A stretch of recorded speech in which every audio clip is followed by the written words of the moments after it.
तो स्वागत है आप सभी लोग का आपके अपने YouTube channel live study Allahabad पर।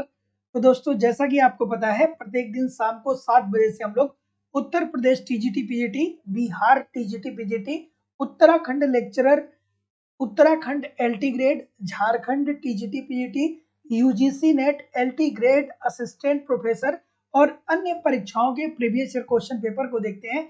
और साथ ही साथ इस सेशन में हम लोग ऐसे प्रश्नों का भी समावेश करते हैं जो प्रश्न इन परीक्षाओं के दृष्टिकोण से महत्वपूर्ण होते हैं। वही हमारी इकोनॉमिक्स की जो दूसरी क्लास होती है वो लाइव स्टडी इलाहाबाद के मोबाइल एप्लीकेशन पे होती है, जिसका डिस्क्रिप्शन बॉक्स में लिंक दिया गया है, आप वहां से डाउनलोड कर सकते हैं।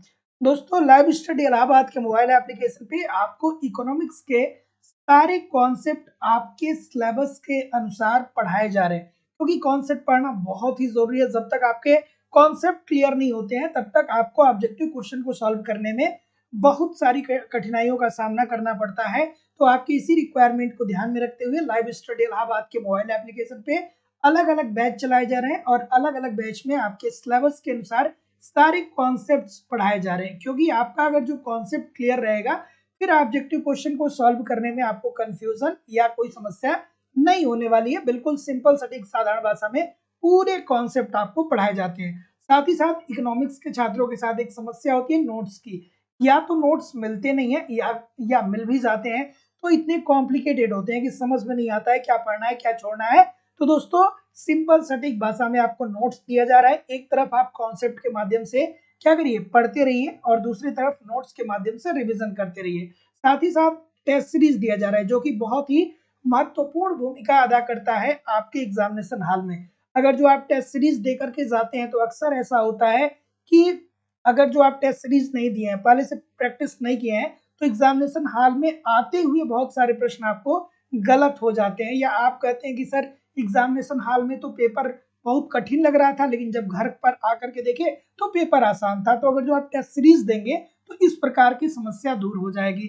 साथ ही साथ दोस्तों, आपको यहाँ पे प्रीवियस ईयर की क्वेश्चन पेपर मिल रहे हैं, ताकि ये बात आपको समझ में आ पाए कि किस स्तर की तैयारी आपको करना है। और आपके एग्जाम में अगर जो दोस्तों करंट पूछा जाएगा तो करंट भी कवर कराने की जिम्मेदारी हमारी है। तो A to Z सब कुछ आपको प्रोवाइड किया जा रहा है एक सिस्टमेटिक वे से, जिस वे में आप सफलता प्राप्त कर सकते हैं। तो आप एप्लीकेशन पे इन सारे कंटेंट को फॉलो करिए, यूट्यूब पे प्रैक्टिस करिए, आपको कहीं भी इधर उधर से कुछ भी कलेक्ट करने की जरूरत नहीं पड़ेगी। एडमिशन के लिए दोस्तों, एडमिशन जो है आपको लाइफ टाइम वैलिडिटी के साथ मिलता है। इट मीन्स कि अगर जो आप एक बार एडमिशन लेते हैं तो हमारे साथ तब तक बने रहेंगे जब तक कि आपका सिलेक्शन नहीं होता है। तो दोस्तों, बात करें बैचेस की, तो उत्तर प्रदेश टीजीटी पीजीटी, साथ ही साथ दोस्तों Bihar TGT PGT, Bihar TGT PGT का नया बैच प्रारंभ हो रहा है। साथ ही साथ दोस्तों, आपको Madhya Pradesh state, Madhya Pradesh SET, Jharkhand TGT PGT, LT grade, GIC lecturer, UGC NET, Uttarakhand lecturer, Uttarakhand LT और अन्य परीक्षाओं की भी क्लासेस देखने को मिलती है। तो किसी भी इंक्वायरी के लिए नीचे दिए गए नंबर पे आप कॉल कर सकते हैं, या लाइफ टाइम की वैलिडिटी के साथ आपको कोर्स मिलता है। तो मैं फीस बता देता हूँ। Madhya Pradesh state, Madhya Pradesh SET assistant professor UGC NET की फीस 2500 रुपए है। Uttar Pradesh TGT PGT, Bihar TGT PGT, Jharkhand TGT PGT और अन्य परीक्षाओं की फीस केवल और केवल 2000 रुपए है। तो आपको सिंपली दोस्तों एडमिशन लेने के लिए गूगल पे, फोन पे या पेटीएम के माध्यम से इस नंबर पे आपको अपनी फीस पेमेंट करनी होगी। सेम नंबर नीचे भी आ रहा है, इसी नंबर पे आपको अपनी फीस पेमेंट करनी होगी और इसका स्क्रीनशॉट सेम व्हाट्सएप नंबर पे सेंड करना होगा। कोई भी इंक्वायरी होगी तो नीचे दिए गए नंबर पे आप कॉल कर सकते हैं या व्हाट्सएप मैसेज कर सकते हैं, या आप चाहें तो डिस्क्रिप्शन बॉक्स में जाइए, वहां पे एप्लीकेशन का लिंक दिया गया है। एप्लीकेशन को डाउनलोड करके डायरेक्ट भी कोर्स को परचेज कर सकते हैं। Good evening everybody. अब हम लोग मूव करेंगे अपने सेशन के तरफ, और आज के सेशन का पहला प्रश्न आप लोग के सामने ये रहा कि एक फर्म द्वारा श्रम को भाड़े में रखने की लागत क्या कहलाती है। चलिए, बेहतरीन सा प्रश्न भाई, बताइए। बिल्कुल ठीक है। चलिए, क्या उत्तर आ रहा है, एक सेकेंड। वॉइस क्लियर है? हाँ ठीक है, कोई दिक्कत नहीं। चलिए, तो पहला प्रश्न आप लोग के सामने ये रहा। तो जैसा कि मैं देख पा रहा हूँ, क्या उत्तर आ रहा है भाई, एक सेकेंड। हाँ ठीक। ऑप्शन नंबर ए की तरफ बहुत सारे लोग मूव कर रहे हैं। तो देखिए बहुत आसान भाषा में अगर जो इसको समझना हो तो देखिए अगर जो कोई फर्म है अर्थात मान लीजिए कि कोई कंपनी है, जैसे मान लीजिए कि आपके दिमाग में आ गया कि चलो भैया टोपी बनाते हैं, ठीक है, जो कैप होता है उसको बनाने की इच्छा आपके अंदर हुई। तो चलिए टोपी बनाने के लिए मान लीजिए कि एक छोटा मोटा अगर जो आप सेटअप क्या करते हैं, खड़ा करते हैं, तो आपको क्या चाहिए? तो आप कहेंगे कि देखिए सर जी, सबसे पहले तो हमको क्या कहिए, हमको भूमि चाहिए, अर्थात जहाँ पे हम क्या कर सकें, जहाँ पे हम अपने श्रमिकों को कार्य करवा सकें कि वो टोपी बनाए या टेक्नोलॉजी रख सकें। तो हमको भूमि चाहिए, प्लस हमको क्या चाहिए, हमको अब जब भूमि मिल जाएगा तो हमको श्रमिक चाहिए, ठीक है, श्रमिक चाहिए और उसके बाद तकनीकी चाहिए, तकनीकी चाहिए। तो ये जो तीनों चीजें होती है ना भाई, ये आती है अस्पष्ट लागत के अंतर्गत, ठीक है, इसको क्या बोलते हैं, अस्पष्ट लागत बोलते हैं। तो ये ऐसी लागत होती है कि अगर जो आप किसी वस्तु को उत्पादित करने जाते हैं तो प्रारंभिक दौर में जरूरत होती है, इसका उत्पादन से कोई लेना देना नहीं होता है। अगर जो आप भूमि ले लेंगे, श्रमिक आपके पास आ जाएंगे, तकनीकी आ जाएगी, तो बस इतने से उत्पादन अभी नहीं होगा। फिर आप क्या करेंगे कि ये होती है अस्पष्ट लागत, और दूसरा क्या होता है दोस्तों, अस्पष्ट लागत, अस्पष्ट लागत। तो इसमें क्या होता है अस्पष्ट लागत में, इसमें ये होता है कि जैसे आप स्वयं का कोई स्वयं की भूमि पे कार्य कर रहे हैं, अर्थात उसके लिए ना ही किराया ले रहे हैं ना ही किराया दे रहे हैं, या जो आप पूंजी लगा रहे हैं। तो इसमें क्या पूछ रहा है कि एक फर्म द्वारा श्रम को भाड़े पे रखा जाए, तो भैया यही तो श्रमिक है ना, तो ये क्या हो जाएगा, अस्पष्ट लागत, अर्थात सुस्पष्ट लागत, जितने लोग भी बोल रहे हैं सभी लोग का उत्तर यहाँ पे बिल्कुल ठीक हो जाएगा। अगला प्रश्न, भारत में खाद्य निगम के लिए खाद्यान्नों की आर्थिक लागत क्या होती है? बेहतरीन सा प्रश्न है सर, बताइए। सभी लोग वीडियो को लाइक और शेयर जरूर कर दिया करिए। निवेदन है सभी लोगों से, इतने सारे लोग क्लास कर रहे हैं फिर भी लाइक और शेयर की संख्या कम है। चलिए, आप ऑनलाइन देख रहे हैं या ऑफलाइन देख रहे हैं, क्लास को लाइक किया करिए, शेयर किया करिए। अगर जो आपने टेलीग्राम चैनल नहीं ज्वाइन किया है तो डिस्क्रिप्शन बॉक्स में टेलीग्राम का चैनल है, उसको भी आप ज्वाइन कर सकते हैं। चलिए, क्या उत्तर आ रहा है भाई कि भारत में खाद्य निगम के लिए खाद्यान्नों की आर्थिक लागत क्या होती है? तो जैसा कि मैं देख पा रहा हूँ बिल्कुल ठीक है। अब आर्थिक का मतलब क्या होता है भैया, मैंने आपको बहुत बार बताया कि आर्थिक, हमने आपको बताया ना कि अर्थशास्त्र क्या है, अर्थशास्त्र क्या है, मानव की आर्थिक क्रियाओं का अध्ययन है।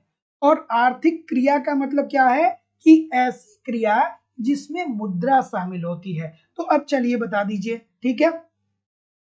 तो भारत में खाद्य निगम के लिए खाद्यान्नों की आर्थिक लागत जो होती है वो होती है सर न्यूनतम समर्थन कीमत। दिया जाता है ना, कितने फसलों को, 23 फसलों को न्यूनतम समर्थन कीमत दिया जाता है, प्लस प्रावण आकस्मिकताएं, जैसे होता है ना कि ओला पड़ गया, बाढ़ आ गया, तो गवर्नमेंट क्या करती है, क्षतिपूर्ति देती है, कंपनसेशन देती है किसानों को, और वितरण पर जो लागत आती है। तो ये तीनों जो होते हैं ये भारत में खाद्य निगम के लिए खाद्यान्नों की क्या होती है, आर्थिक लागत होती है। तो जितने लोग भी ऑप्शन नंबर क्या बोल रहे हैं, डी बोल रहे हैं, सभी लोग का उत्तर यहाँ पे बिल्कुल ठीक हो जाएगा। अगला प्रश्न, कि भारत में से किसको आर्थिक लागत कहा जाता है, सॉरी, निम्नलिखित में से किसको आर्थिक लागत कहा जाता है? अच्छा सा प्रश्न है और बहुत ही प्यारा सा प्रश्न है। देखिए सीधी सीधी बात है, जितने लोग भी एप्लीकेशन पे कॉन्सेप्ट पढ़ रहे हैं उनको मैंने पहले ही लाइन में बताया था कि देखिए भैया, अर्थशास्त्र मानव के आर्थिक गतिविधियों का अध्ययन है, और जहां पे भी ये आर्थिक शब्द का इस्तेमाल हो रहा है इसका मतलब कि आर्थिक गतिविधि का मतलब क्या होता है कि ऐसी गतिविधि जिसका संबंध किससे है, मुद्रा से है, नोट से है, सिक्के से है। ये क्या है, मुद्रा है तो ना भाई। तो ऐसे प्रश्न आप कभी गलत कर सकते हैं क्या? नहीं गलत करना चाहिए भाई, ये छोटा सा प्रश्न है, अच्छा सा प्रश्न है। तो जितने लोग भी क्या बोल रहे हैं, बी बोल रहे हैं कि सर देखिए निम्नलिखित में से आर्थिक लागत जो होगा वो मौद्रिक लागत को कहा जाएगा, ठीक है। और मौद्रिक लागत इज इक्वल टू क्या होता है, सभी लोग कमेंट करके बताएंगे, मैंने बहुत बार बताया। मौद्रिक लागत क्या होता है, कमेंट करके जरूर बताइए कि किसी वस्तु की मौद्रिक लागत क्या होती है। मैंने एक बार नहीं आपको अनेकों बार बताया है। तो तो यहाँ पे बस छोटी सी बात है, प्रश्न ये पूछ रहा है कि निम्नलिखित में से किसको आर्थिक लागत कहा जाता है। तो आर्थिक का मतलब क्या होता है कि आर्थिक क्रियाएं ऐसी क्रियाएं होती हैं जो मुद्रा से संबंधित होती है। जैसे हम लोग अर्थशास्त्र की परिभाषा को पढ़ते हैं तो वहां पे पढ़ते हैं कि अर्थशास्त्र मानव के आर्थिक गतिविधियों का अध्ययन है। अब आर्थिक गतिविधियों का मतलब ये हो गया कि जिसमें मुद्रा शामिल हो, ऐसी गतिविधि जिसमें मुद्रा शामिल हो। हम लोग कभी ये नहीं ना अर्थशास्त्र के अंतर्गत हम लोग कभी क्या करते हैं कि हम लोग अर्थशास्त्र के अंतर्गत कभी क्या करते हैं कि ऐसी चीजों का अध्ययन नहीं करते, जैसे अपने संस्कृति के बारे में अध्ययन नहीं करते, अपने कल्चर के बारे में अध्ययन नहीं करते। जो भी अध्ययन करते हैं वो मुद्रा से संबंधित होता है। अगला प्रश्न कि मांग की बिंदु लोच निम्नलिखित में से किस फार्मूले द्वारा मापी जा सकती है। बढ़िया सा प्रश्न है सर, बताइए। बिल्कुल ठीक है, बिल्कुल ठीक है, बिल्कुल ठीक है। चलिए कि मांग की बिंदु लोच निम्नलिखित में से किस फार्मूले के द्वारा मापी जाती है। चलिए सभी लोग वीडियो को एक बार लाइक और शेयर भी जरूर कर दिया करिए। इतने सारे लोग क्लास कर रहे हैं फिर भी लाइक और शेयर की संख्या बहुत कम है। सभी लोगों से निवेदन है कि आप वीडियो को लाइक कर दिया करिए, शेयर जरूर कर दिया करिए। चलिए सर बताइए क्या उत्तर आ रहा है। ठीक है, बिल्कुल ठीक है, बिल्कुल ठीक है, बिल्कुल ठीक है। ऑप्शन नंबर क्या बोल रहे हैं? चलिए बी बोल रहे हैं। और कोई बी के अलावा? बी के अलावा और कोई? सभी लोग बी बोल रहे। डेल्टा क्यू अपान डेल्टा पी होता है या D Q upon D P होता है? ये होता है कि ये होता है? इतने सारे लोग गलत कर रहे हैं। डेल्टा लगता है कि डी क्यू लगता है? थोड़ा आराम से भाई। तो इसका उत्तर क्या होना चाहिए? Option number C. जितने लोग भी बोल रहे हैं सभी लोग का। अरे भाई नहीं पढ़ा है क्या? नहीं पढ़ा है क्या? EP EP is equal to D Q upon D P into P by Q. नहीं पढ़ा है क्या? इजी सी बात है। तो जितने लोग भी क्या बोल रहे हैं? सी बोल रहे हैं। सभी लोग का उत्तर ठीक होगा कि मांग की लोच मांग की बिंदु लोच की बात कर रहे हैं। इस बात को ध्यान में रखिएगा। मांग की बिंदु लोच निम्नलिखित में से किस फार्मूले द्वारा मापी जाती है? तो D Q upon D P into P by Q. Option number C बिल्कुल ठीक हो जाएगा। अगला, स्थिर लागतें वे लागतें होती हैं। अब आपको रट जाना चाहिए, ठीक है। लागत क्या होती है? लागत दो प्रकार की होती है, ठीक है। मतलब जो लागत होता है किसी वस्तु की मौद्रिक लागत जो होती है, तो लागत क्या होता है भैया? एक होता है स्थिर लागत, ठीक है। एक क्या होता है? स्थिर लागत होता है। और दूसरा क्या होता है सर? वो होता है अस्थिर लागत। ध्यान से समझ लीजिएगा, आप जिंदगी में कभी गलत नहीं करेंगे। जैसे मैं बता रहा हूं वैसे आप एक बार समझ जाएंगे तो फिर से कभी भी गलत नहीं करेंगे। तो जो फर्म कोई लागत वहन करती है, अर्थात अगर जो कोई फर्म है, जैसे मैंने अभी बताया कि आपको अगर जो कैप उत्पादित करना है, टोपी का उत्पादन करना है, तो भैया इसमें दो प्रकार की लागतें सम्मिलित होती हैं। एक होती है स्थिर लागत। स्थिर लागत मतलब ऐसी लागत जो आपको उत्पादन करने से पहले लगानी पड़े। जैसे मान लीजिए कि आपने सोचा कि चलो भैया टोपी का उत्पादन करना है, तो ऐसी स्थिति में सबसे पहले आपको भूमि ढूंढनी पड़ेगी ना, कि भूमि एक एक जगह स्पेसिफिक जगह आपको ढूंढना पड़ेगा। उसके बाद आपको क्या ढूंढना पड़ेगा? उसके बाद भूमि ढूंढ लेंगे तो श्रमिक आप ढूंढेंगे, श्रमिक ढूंढेंगे उसके बाद फिर आप क्या ढूंढेंगे कि भैया तकनीकी मिल जाए कि किस तरीके से टोपी का उत्पादन करना है। तो ये होती है दोस्तों स्थिर लागतें। तो स्थिर लागतें ऐसी लागतें होती हैं जिनका उत्पादन वृद्धि से कोई संबंध नहीं होता है। और अस्थिर लागतों में क्या होता है कि जब ये फर्म क्या करेंगी? अपने अंदर चीजों को परिवर्तित करेगी जिससे उत्पादन का स्तर बढ़ेगा, ठीक है। तो जितने लोग भी ऑप्शन नंबर सी बोल रहे हैं कि जिनका उत्पादन वृद्धि से कोई संबंध नहीं है, सभी लोग का उत्तर एब्सोल्युटली 100% ठीक होने वाला है। अगला प्रश्न, दीर्घकालीन औसत लागत वक्र हमें क्या दिखाता है भाई? दीर्घकालीन औसत लागत वक्र हमें क्या बताता है? कमेंट करके बता दीजिए सर कि दीर्घकालीन औसत लागत वक्र हमें क्या बताता है। बिल्कुल ठीक है। क्या उत्तर आ रहा है? चलिए एक सेकेंड, एक सेकेंड। दीर्घकालीन औसत लागत वक्र हमें बताता है, क्या बताता है सर? चलिए, तो जैसा कि मैं देख पा रहा हूँ, क्या उत्तर आ रहा है?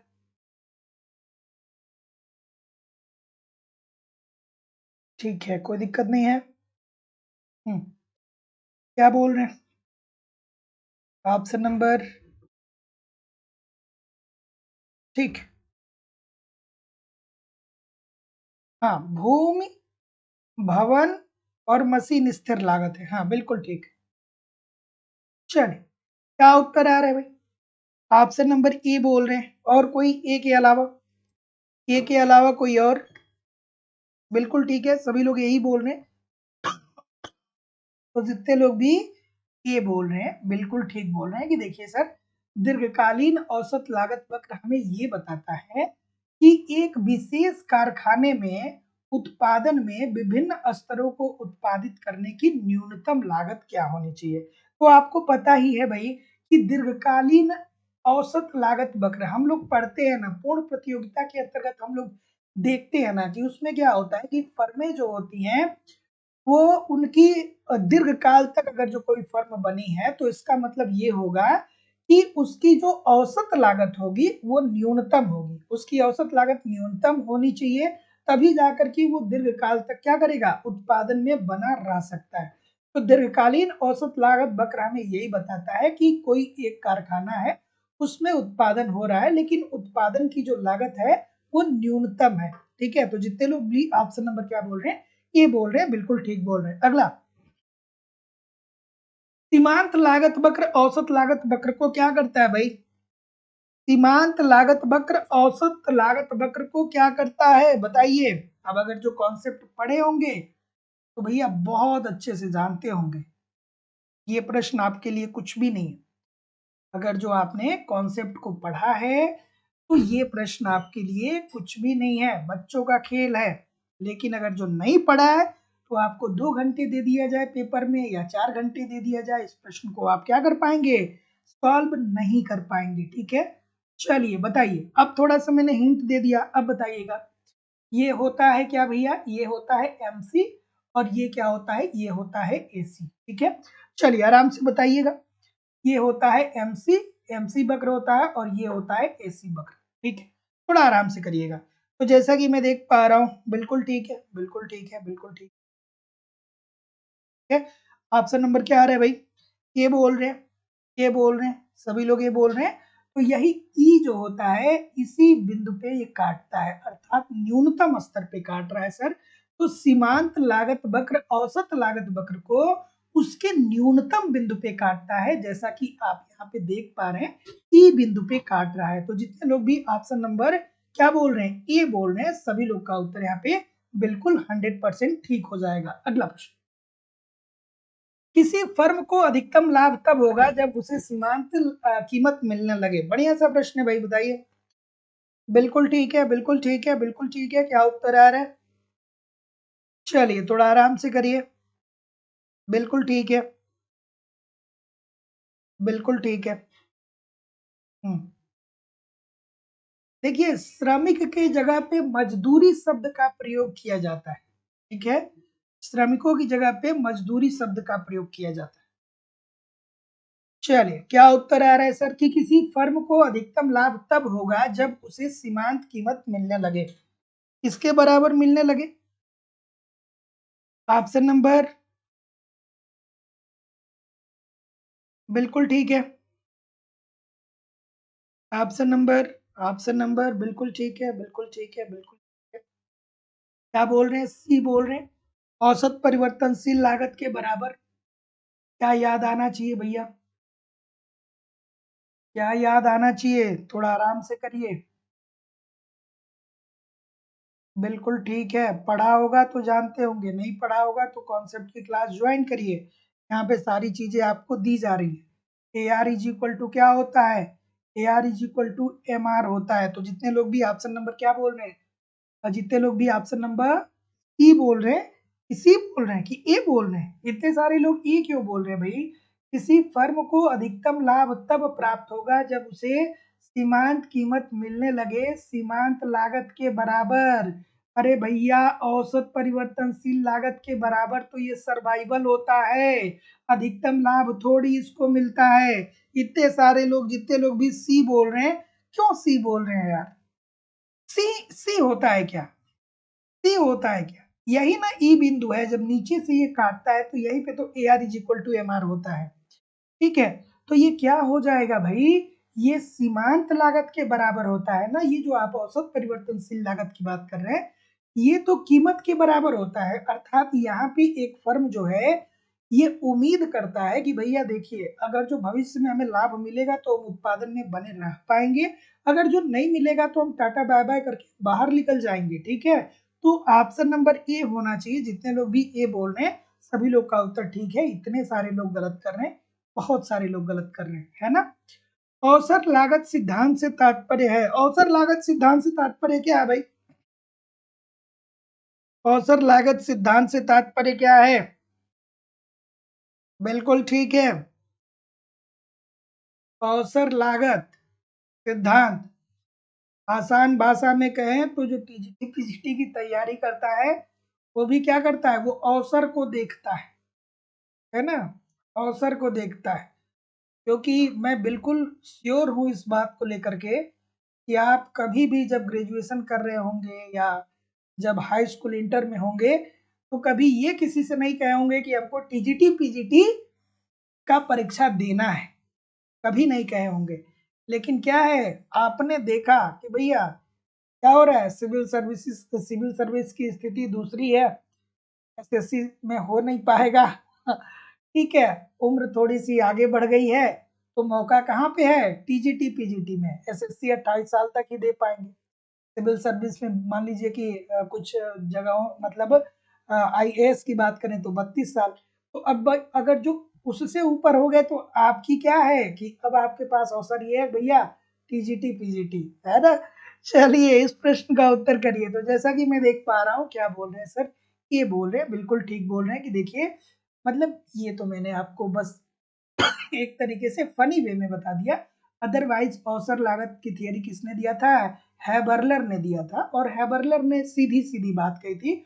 उन्होंने ये कहा था कि देखिए सर, अगर जो कोई एक फर्म है, सपोज करिए कि वो जिन वस्तु का उत्पादन कर रही है, उसकी डिमांड बहुत ज्यादा नहीं है, मांग बहुत ज्यादा नहीं है, तो ऐसी स्थिति में वो फर्म क्या करेगा? उसी रूप से किसी और वस्तु का उत्पादन करेगा जिसकी मांग मार्केट में हो। जैसे आपने देखा कि कोविड काल में, कोविड के समय में सारे शॉपिंग मॉल क्या हो चुके थे? बंद हो चुके थे।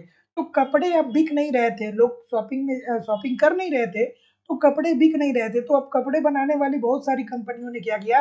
कहा कि चलो, कपड़े की सेलिंग नहीं हो पा रही है ना, तो अब मेरे पास टेक्नोलॉजी तो है ही, मैं कपड़े की जगह पे मास्क बना करके मार्केट में बेच दूंगा। तो उन्होंने कपड़े को थोड़ा सा बनाना कम किया और मास्क को उत्पादित करके मार्केट में ज्यादा बेच दिए। तो यही बात कहते हैं सीधी सीधी। तो जितने लोग भी ऑप्शन नंबर क्या बोल रहे हैं, ए बोल रहे हैं, बिल्कुल ठीक बोल रहे हैं। अगला, बिल्कुल ठीक है। अगला, कि जब कोई फर्म बाह्य मितव्ययताएं प्राप्त करती है, तब उसके लागत वक्र पर क्या असर पड़ता है? बाह्य मितव्ययता, एक होता है आंतरिक मितव्ययता, दूसरा होता है बाह्य मितव्ययता। मतलब मान लीजिए कि ये लक्स बनाने वाली साबुन की कंपनी है, ठीक है, जो लक्स बनाती है। अब यहाँ पे क्या है कि साबुन क्या है? एक उद्योग है। साबुन क्या है? एक उद्योग है। और उसमें अलग अलग फर्में, जैसे लक्स हो गया, लाइफ बॉय हो गया, ये सब अलग अलग फर्में। तो अगर जो उद्योग में लक्स है और कोई एक नया साबुन बनाने वाली कंपनी आती है जिसका नाम क्या है? सौंदर्य। ठीक है, सौंदर्य, सौंदर्य नाम का कोई साबुन का अगर जो ब्रांड आता है, तो इसके उद्योग में एंट्री होने के कारण अगर जो इसको लाभ हो रहा है, अर्थात लक्स कंपनी को लाभ हो रहा है, तो हम ये कहेंगे कि ये बाह्य मितव्ययताएं प्राप्त कर रही है। और आंतरिक मितव्ययता मतलब क्या हो गया? कि ये लक्स बनाने वाली जो कंपनी है, ये खुद के अंदर परिवर्तन कर रही है। ठीक है, तो उससे जो लाभ मिलेगा, उसे हम आंतरिक मितव्ययता बोलेंगे। और बाह्य मितव्ययता मतलब कि अगर जो उद्योग में जो ऑलरेडी फर्में विद्यमान है, उस उद्योग में जब कोई नई फर्म एंट्री करती है, तो उसके कारण जो पुरानी फर्म लाभ कमाती है, उसे ही वाह्य मितव्ययता बोलते हैं। तो क्या उत्तर आ रहा है सर? जैसा कि मैं देख पा रहा हूँ बिल्कुल ठीक है। तो जितने लोग भी क्या बोल रहे हैं, ए बोल रहे हैं, नीचे की तरफ खिसक जाएगा, सभी लोग का उत्तर यहाँ पे बिल्कुल ठीक हो जाएगा। मतलब उसका लागत क्या मिल रहा है, उसको लाभ ही तो मिल रहा है ना फाइनली, तो नीचे की तरफ ही तो खिसकेगा ना। तो जितने लोग भी ए बोल रहे हैं ठीक बोल रहे हैं। अगला, जो लोग लाइक शेयर नहीं कर रहे हैं भाई, क्या किया जाए? क्या आप लोग लाइक शेयर करेंगे? निवेदन है, लाइक शेयर क्या करिए यार, क्लास आपकी है, मैं 2-2 घंटे की क्लास आपके लिए ले रहा हूँ, तो आपकी भी जिम्मेदारी बनती है कि आप लाइक करें, शेयर करें, ठीक है। चलिए अगला प्रश्न आपके सामने ये रहा। क्या उत्तर आ रहा है भैया? बिल्कुल ठीक, थोड़ा आराम से और थोड़ा सा धैर्य से। बिल्कुल, क्या उत्तर आ रहा है? ऑप्शन नंबर, इनमें से कौन सा कथन सत्य है, बेसिकली आपसे पूछ रहा है। बिल्कुल ठीक है, बिल्कुल ठीक है, बिल्कुल ठीक है। E R is equal to P into Q, कभी पढ़ा है? पढ़े होंगे तो जानते होंगे, जरूर जानते होंगे।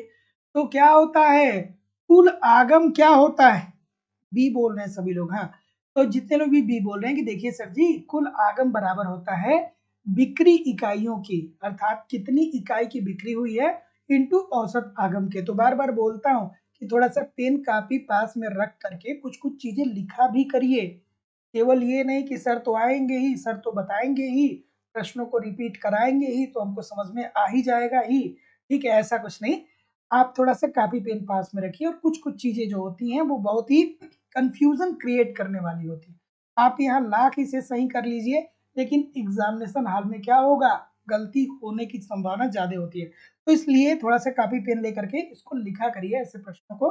तो कुल आगम इज इक्वल टू क्या होती है, बिक्री इकाइयां इंटू औसत आगम। Option number B according to the question this is the right answer हो जाएगा। अगला, निम्नलिखित में से किसके आधार पे हमारे पास पूर्ण प्रतिस्पर्धा व अपूर्ण बाजार होता है? किसके आधार पे हम कहते हैं भैया यहाँ पे पूर्ण प्रतियोगिता है? जैसे हम कहते हैं ना कि पूर्ण प्रतियोगिता मतलब क्या हुआ, पूर्ण प्रतियोगिता मतलब क्या हो गया, गेहूं की मंडी, ठीक है, गेहूं की मंडी, गेहूं की मंडी हो गया पूर्ण प्रतियोगिता का उदाहरण, ठीक है। मछली का मार्केट हो गया पूर्ण प्रतियोगिता का उदाहरण। पूर्ण प्रतियोगिता में क्या होती है कि जो भी फर्में होती हैं वो समरूप वस्तु का उत्पादन करती हैं, एक जैसे होती हैं, रंग में एक जैसे होती हैं, आकार में एक जैसे होती हैं, ठीक है। और यहाँ पे क्या होता है, बाजार का ज्ञान सभी को होता है, क्रेता और विक्रेता सभी को होता है, ठीक है। एकाधिकार के अंतर्गत क्या होता है कि अकेला उत्पादक होता है, एक उत्पादक होता है। अल्पाधिकार के अंतर्गत क्या होता है, कुछ उत्पादक होते हैं, अर्थात 2 से ज्यादा उत्पादक होते हैं या 12 से कम उत्पादक होते हैं। तो यहाँ पे क्या हो जाएगा सर, आप कहेंगे सर जी प्रतिस्पर्धा के आधार पे, हम कहते हैं ना पूर्ण प्रतियोगिता या पूर्ण प्रतिस्पर्धा, एकाधिकार या एकाधिकारी प्रतिस्पर्धा, अल्पाधिकार या अल्पाधिकारी प्रतिस्पर्धा। तो ये क्या है, फर्मों की प्रतिस्पर्धाओं से संबंधित है। तो पूर्ण प्रतियोगिता के अंतर्गत बहुत सारी फर्में प्रतिस्पर्धा करती हैं, अल्पाधिकार के अंतर्गत कुछ फर्में प्रतिस्पर्धा करती हैं। तो प्रतिस्पर्धा के आधार पे क्या होता है दोस्तों, बाजार का वर्गीकरण होता है ना। कभी भूलेगा, कभी भूलेगा तो नहीं। अगला प्रश्न, अगला प्रश्न आपके सामने रहा कि कीमत बेहद सस्ती कीमत निर्धारण नीति बनाई गई, क्यों बनाई गई भाई, क्यों बनाई गई बताइए? बिल्कुल ठीक है, बिल्कुल ठीक है। कहां पे पाया जाता है बेहद बेहद सस्ती कीमत निर्धारण नीति जो है वो कहाँ पे पाई जाती है सर? आपको पता है ना, पता है तो बताइए। ये पाया जाता है सर अल्पाधिकार के अंतर्गत। कहाँ पे पाया जाता है, अल्पाधिकार के अंतर्गत। और ये जो अल्पाधिकार होता है ना, इसके अंतर्गत उद्योग में 2 फर्में होती हैं या 2 से ज्यादा फर्में होती हैं या कुछ फर्में होती हैं, यही तो अल्पाधिकार होता है। तो जैसे ए, ठीक है, बी, सी और डी ये फर्में हैं, ये सारी फर्में आपस में मिलकर कार्टेल का निर्माण करती हैं। कार्टेल क्या होता है, स्वतंत्र फर्मों का संगठन होता है।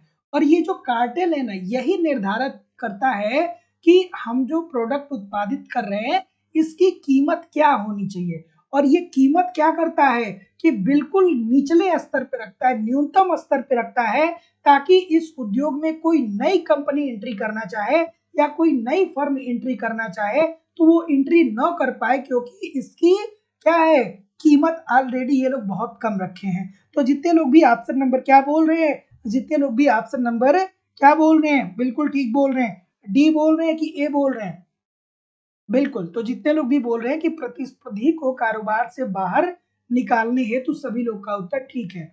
जैसे देखिए पार्ले जी जो है, बिस्किट उद्योग जो है, ये पूर्ण प्रतियोगिता का तो उदाहरण बिल्कुल नहीं है, लेकिन फिर भी आप इस बात को इस तरीके से समझ सकते हैं कि अगर जो आपको बिस्किट बनाना है, ठीक है, तो 5 रुपए की बिस्किट आपको बेचनी पड़ेगी, करोड़ों की टेक्नोलॉजी लगाएंगे, लेकिन फिर भी आपको बिस्किट 5 रुपए में बेचना पड़ेगा, क्योंकि बाकी की जो फर्में हैं वो 5 रुपए की बेच रही हैं, है ना।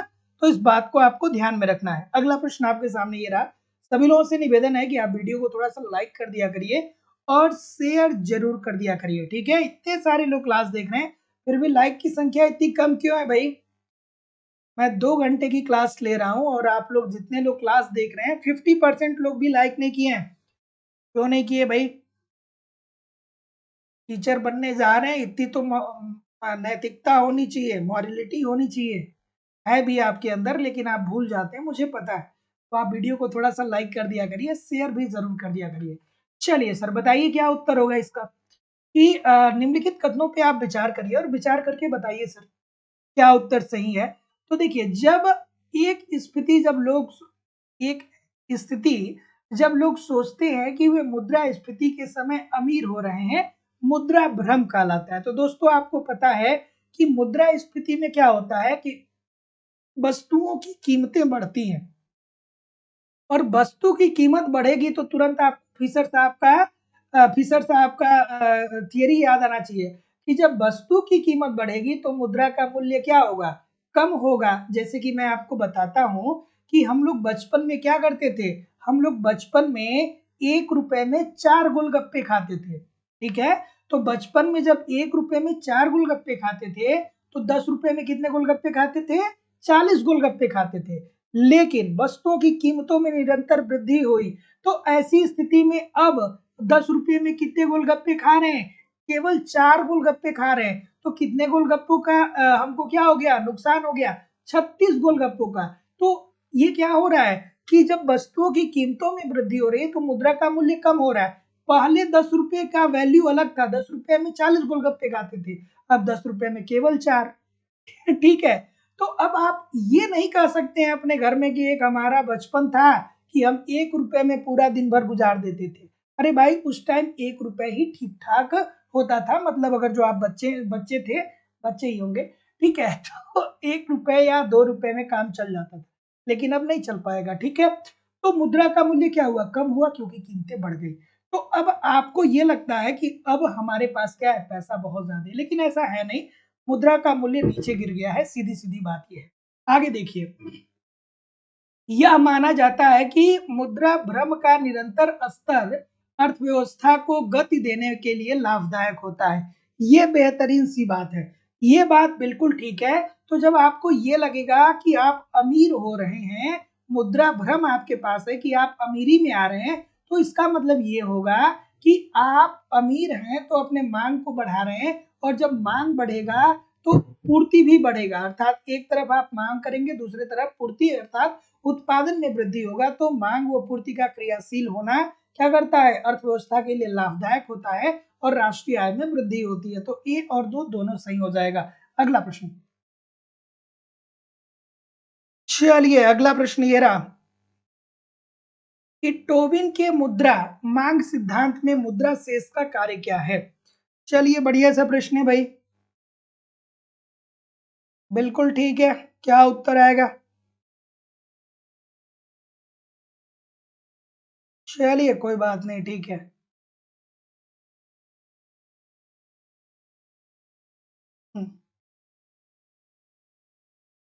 चलिए इस प्रश्न का उत्तर करिए। जेम्स टोबिन को जानते होंगे, है ना, जानते तो होंगे ही होंगे, बिल्कुल ठीक।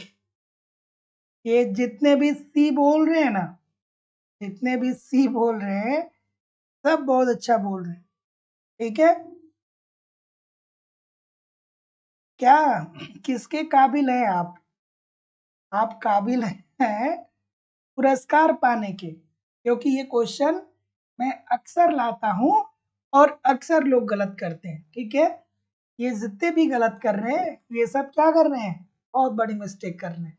भाई मैं बहुत बार आपको बताया हूँ, बहुत बार बताया हूँ, फिर क्यों गलत कर रहे हैं आप लोग। अरे नहीं भैया, सी 100% नहीं होगा।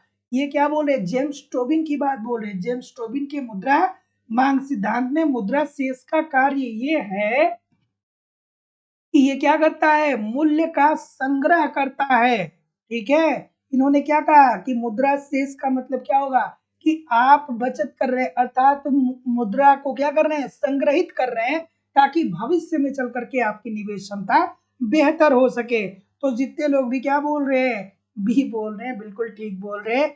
कि उत्तर चेंज करने के बावजूद भी ए उत्तर आ रहा है, ये देखिए है ना। उत्तर चेंज करने के बावजूद भी मैं बोल दिया, फिर भी अब क्या हुआ, अब ये बोल रहे हैं, क्यों बोल रहे हैं भाई। मैं बहुत बार आपको बताया हूं कि जेम्स टोबिन साहब का जो मांग सिद्धांत था, इसमें ये कहा गया कि मुद्रा शेष का कार्य इट मीन ये होता है कि मूल्य का संग्रह हेतु प्रयोग, मतलब जो आप मुद्रा का शेष अपने पास रखते हैं, ये क्या करते हैं, आप मूल्य का संग्रह करते हैं, ताकि भविष्य में चल के क्या कर सके, आप अपनी निवेश क्षमता को बेहतर कर पाए। तो जितने लोग भी बी बोल रहे हैं सर, सभी लोग का उत्तर ठीक हो जाएगा। अगला प्रश्न आपके सामने ये रहा। ये अच्छा सा प्रश्न है, प्यारा सा प्रश्न है। अगर जो आप इकोनॉमिक्स के किसी भी पेपर को देखेंगे तो ये प्रश्न पक्का आपको देखने को मिलेगा। ठीक है, कि यदि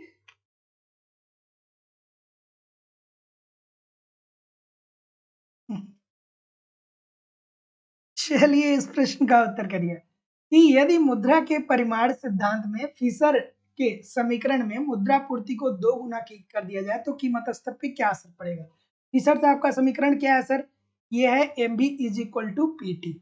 M B is equal to P T क्या बोलते हैं कि अर्थव्यवस्था में जब मुद्रा की पूर्ति बढ़ेगी, मतलब जब लोगों के पास पैसा ज्यादा होगा, तो जाहिर सी बात है कि क्या होगा, मुद्रा के मूल्य में कमी आएगी। और जब मुद्रा के मूल्य में कमी आएगी तो ऑटोमेटिक सी बात है कि कीमतों में क्या आ जाएगी, वृद्धि आ जाएगी। यही तो छोटी मोटी बात बताते हैं ये।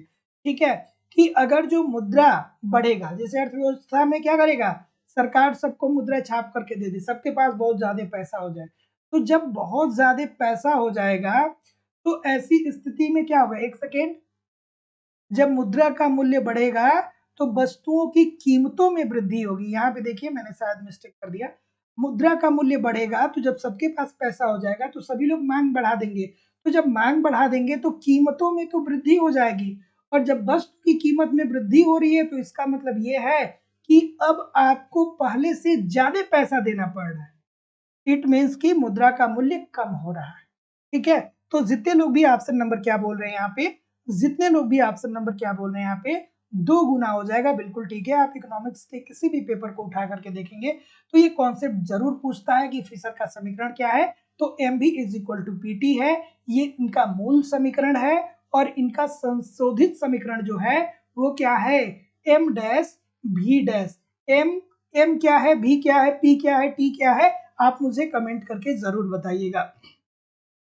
ठीक है, चलिए, तो इजी सी बात है कि मुद्रा परिमाण सिद्धांत किसने दिया था, ये दिया था फिशर साहब ने। फिशर साहब ने ये कहा था कि M B is equal to P T, अर्थात अगर अर्थव्यवस्था में मुद्रा का मूल्य बढ़ेगा तो जब लोगों के पास मुद्रा ज्यादा होगी तो लोग मांग ज्यादा करेंगे, मांग ज्यादा करेंगे तो वस्तुओं की कीमतों में वृद्धि हो जाएगी, और जब वस्तुओं की कीमतों में वृद्धि होगी तो मुद्रा के मूल्य में जाहिर सी बात है कि कमी आ जाएगी। तो जितने लोग भी क्या हो रहे हैं, बी बोल रहे हैं, बिल्कुल ठीक बोल रहे हैं। अगला अगला प्रश्न कि पीगू का समीकरण कौन सा है। ये बेहतरीन सा प्रश्न है, गलत नहीं होना चाहिए।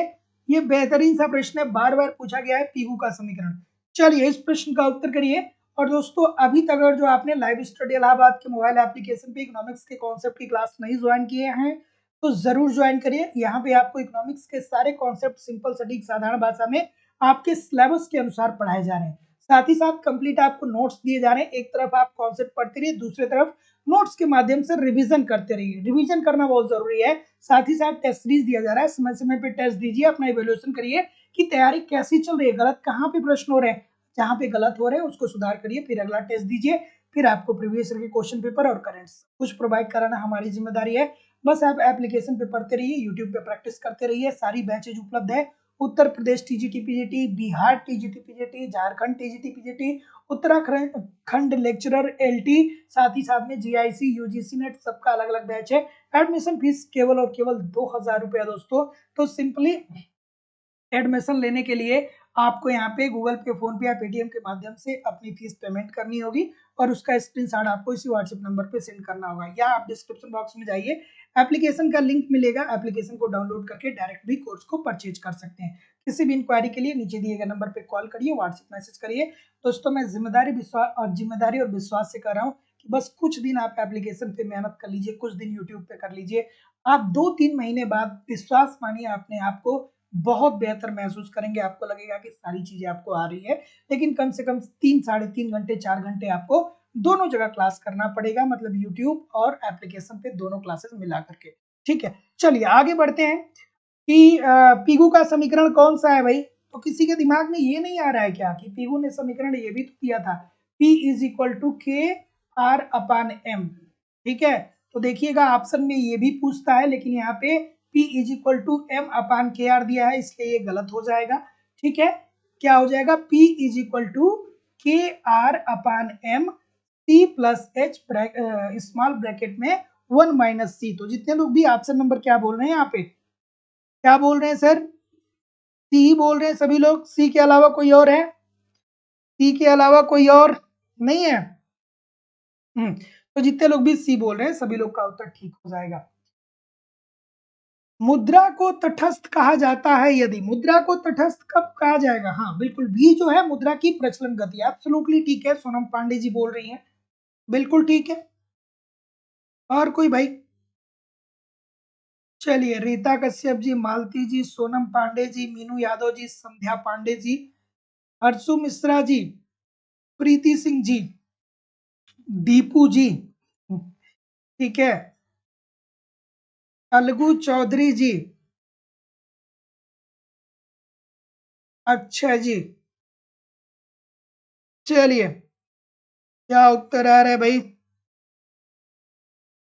बी बोल रहे हैं अगेन, बी अगेन बोल रहे हैं, बी में ऐसा क्या है भाई, बी में ऐसा क्या है कि सभी लोग बी बोल रहे हैं। तो जितने लोग भी बी बोल रहे हैं सभी लोग का उत्तर यहाँ पे बिल्कुल ठीक होगा सर, कि मुद्रा को तटस्थ कहा जाता है यदि मुद्रा क्या करता है कि यह अर्थव्यवस्था के वास्तविक चरों को प्रभावित नहीं करता है। ठीक है, तो मुद्रा को क्या कहा जाएगा, तटस्थ करता है, ये जो केवल नॉमिनल चर होते हैं उसको प्रभावित करता है।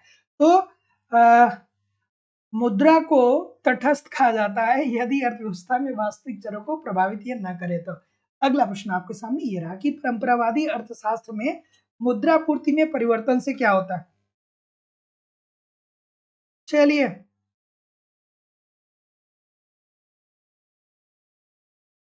क्या उत्तर होगा भाई, परंपरावादी अर्थशास्त्र में मुद्रा पूर्ति में परिवर्तन से क्या असर पड़ेगा।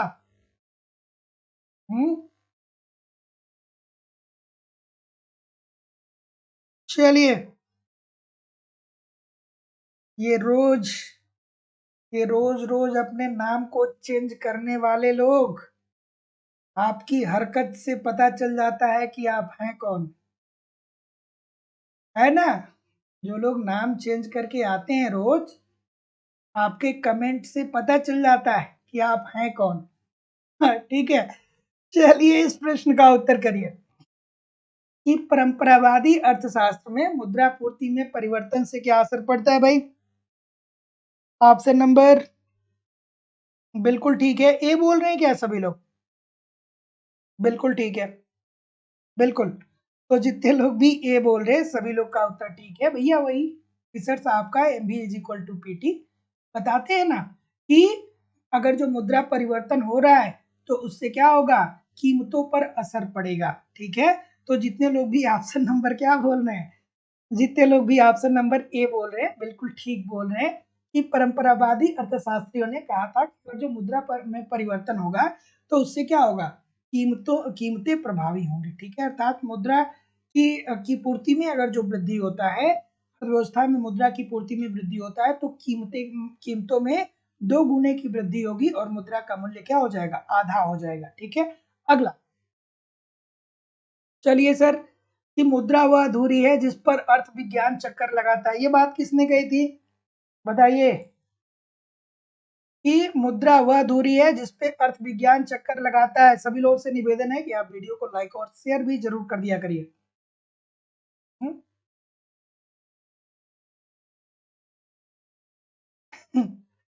चलिए बताइए इस प्रश्न का उत्तर। इस प्रकार के प्रश्न देखिए, स्टेटमेंट वाले प्रश्न, जो लोग बिहार पीजीटी की तैयारी कर रहे हैं या टीजीटी की, वो आप मान के चलिए कि इस प्रकार के प्रश्नों का वेटेज ज्यादा है। तो जब भी स्टेटमेंट वाले प्रश्न आए, मतलब हाँ, स्टेटमेंट वाले जब भी प्रश्न आए कि ये स्टेटमेंट किसने दिया था, तो आपको ध्यान में रखना है। ठीक है, तो क्या उत्तर आ रहा है भाई, सी बोल रहे हैं, मार्शल साहब की बात बोल रहे हैं कि मुद्रा वह धुरी है जिस पर अर्थ विज्ञान चक्कर लगाता है। ये बात किसने कही थी, मार्शल साहब के द्वारा कही गई थी। एडम स्मिथ साहब ने क्या कहा था, याद आ रहा है? एडम स्मिथ साहब का क्या डिफिनीशन था, याद आया? कमेंट करके जरूर बताइएगा, बहुत बार बताया हूं। मुद्रा की लेन देन मांग क्या होगा भाई, बिल्कुल ठीक है। और देखिए दोस्तों, कठिनाइयों के बाद ही सफलता मिलती है। जितने लोग भी आज सफल है ना, उसमें से एक भी व्यक्ति आप ऐसा नहीं पाएंगे जिसने अपनी जिंदगी में कठिनाई ना झेला हो, है ना। तो जिंदगी में कठिनाई आएगी, समय समय पे दिमाग में क्या होगा, समय समय पे निराशा लगेगा, समय समय पे आपके दिमाग में अलग अलग प्रकार की भ्रांतियां आएंगी। लेकिन सबको दरकिनार करते हुए अगर जो आप निरंतर प्रयास करते हैं ना, तो 100% सफलता मिलेगी दोस्तों। क्योंकि जो मेहनत होता है ना, जो अगर जो आपने वाकई में जिंदगी में मेहनत किया है ना, तो आपका मेहनत कभी भी जाया नहीं जाएगा। ये बात आप समझ लीजिए। अगर जो आप ठीक तरीके से मेहनत कर रहे हैं, ठीक तरीके से पढ़ाई कर रहे हैं, तो ये बात समझ के चलिए कि आज नहीं तो कल जिस दिन मंच आपको मिल जाएगा, उस दिन आप कुछ बहुत बड़ा करने वाले, है ना। तो इस बात को समझिए, लगातार पढ़ते रहिए, मेहनत करते रहिए, बाकी सब कुछ ठीक है, सब कुछ अच्छा होगा। क्या उत्तर होगा भाई, बिल्कुल। और पढ़ाई एक चीज सिखा देती है कि भैया हमको जीवन जीना कैसे है। अगर जो आपको ये बात समझ में आ रही है कि जीवन जीना कैसे है, तब सच्चे मामले में आप ये समझिए कि आप पढ़ रहे हैं, है ना। क्योंकि बहुत सारे लोगों को देखिए जिनके पास करोड़ों रुपए, लाखों रुपए दिन भर का इनकम है, लेकिन फिर भी वो लोग क्या कर ले रहे हैं, फिर भी वो जिंदगी से संतुष्ट नहीं है। और एक जो छोटा सा नौकरी करने वाला है ना, वो जिंदगी में खूब मौज ले रहा है, खूब मस्त है, मजे ले रहे हैं जिंदगी के। और जो करोड़पति हैं, जो लखपति हैं, वो दिन भर 24 घंटा फोन पे भी, ये डाउन हो गया, ये ऊपर चला गया, ऐसे हुआ वैसे हुआ।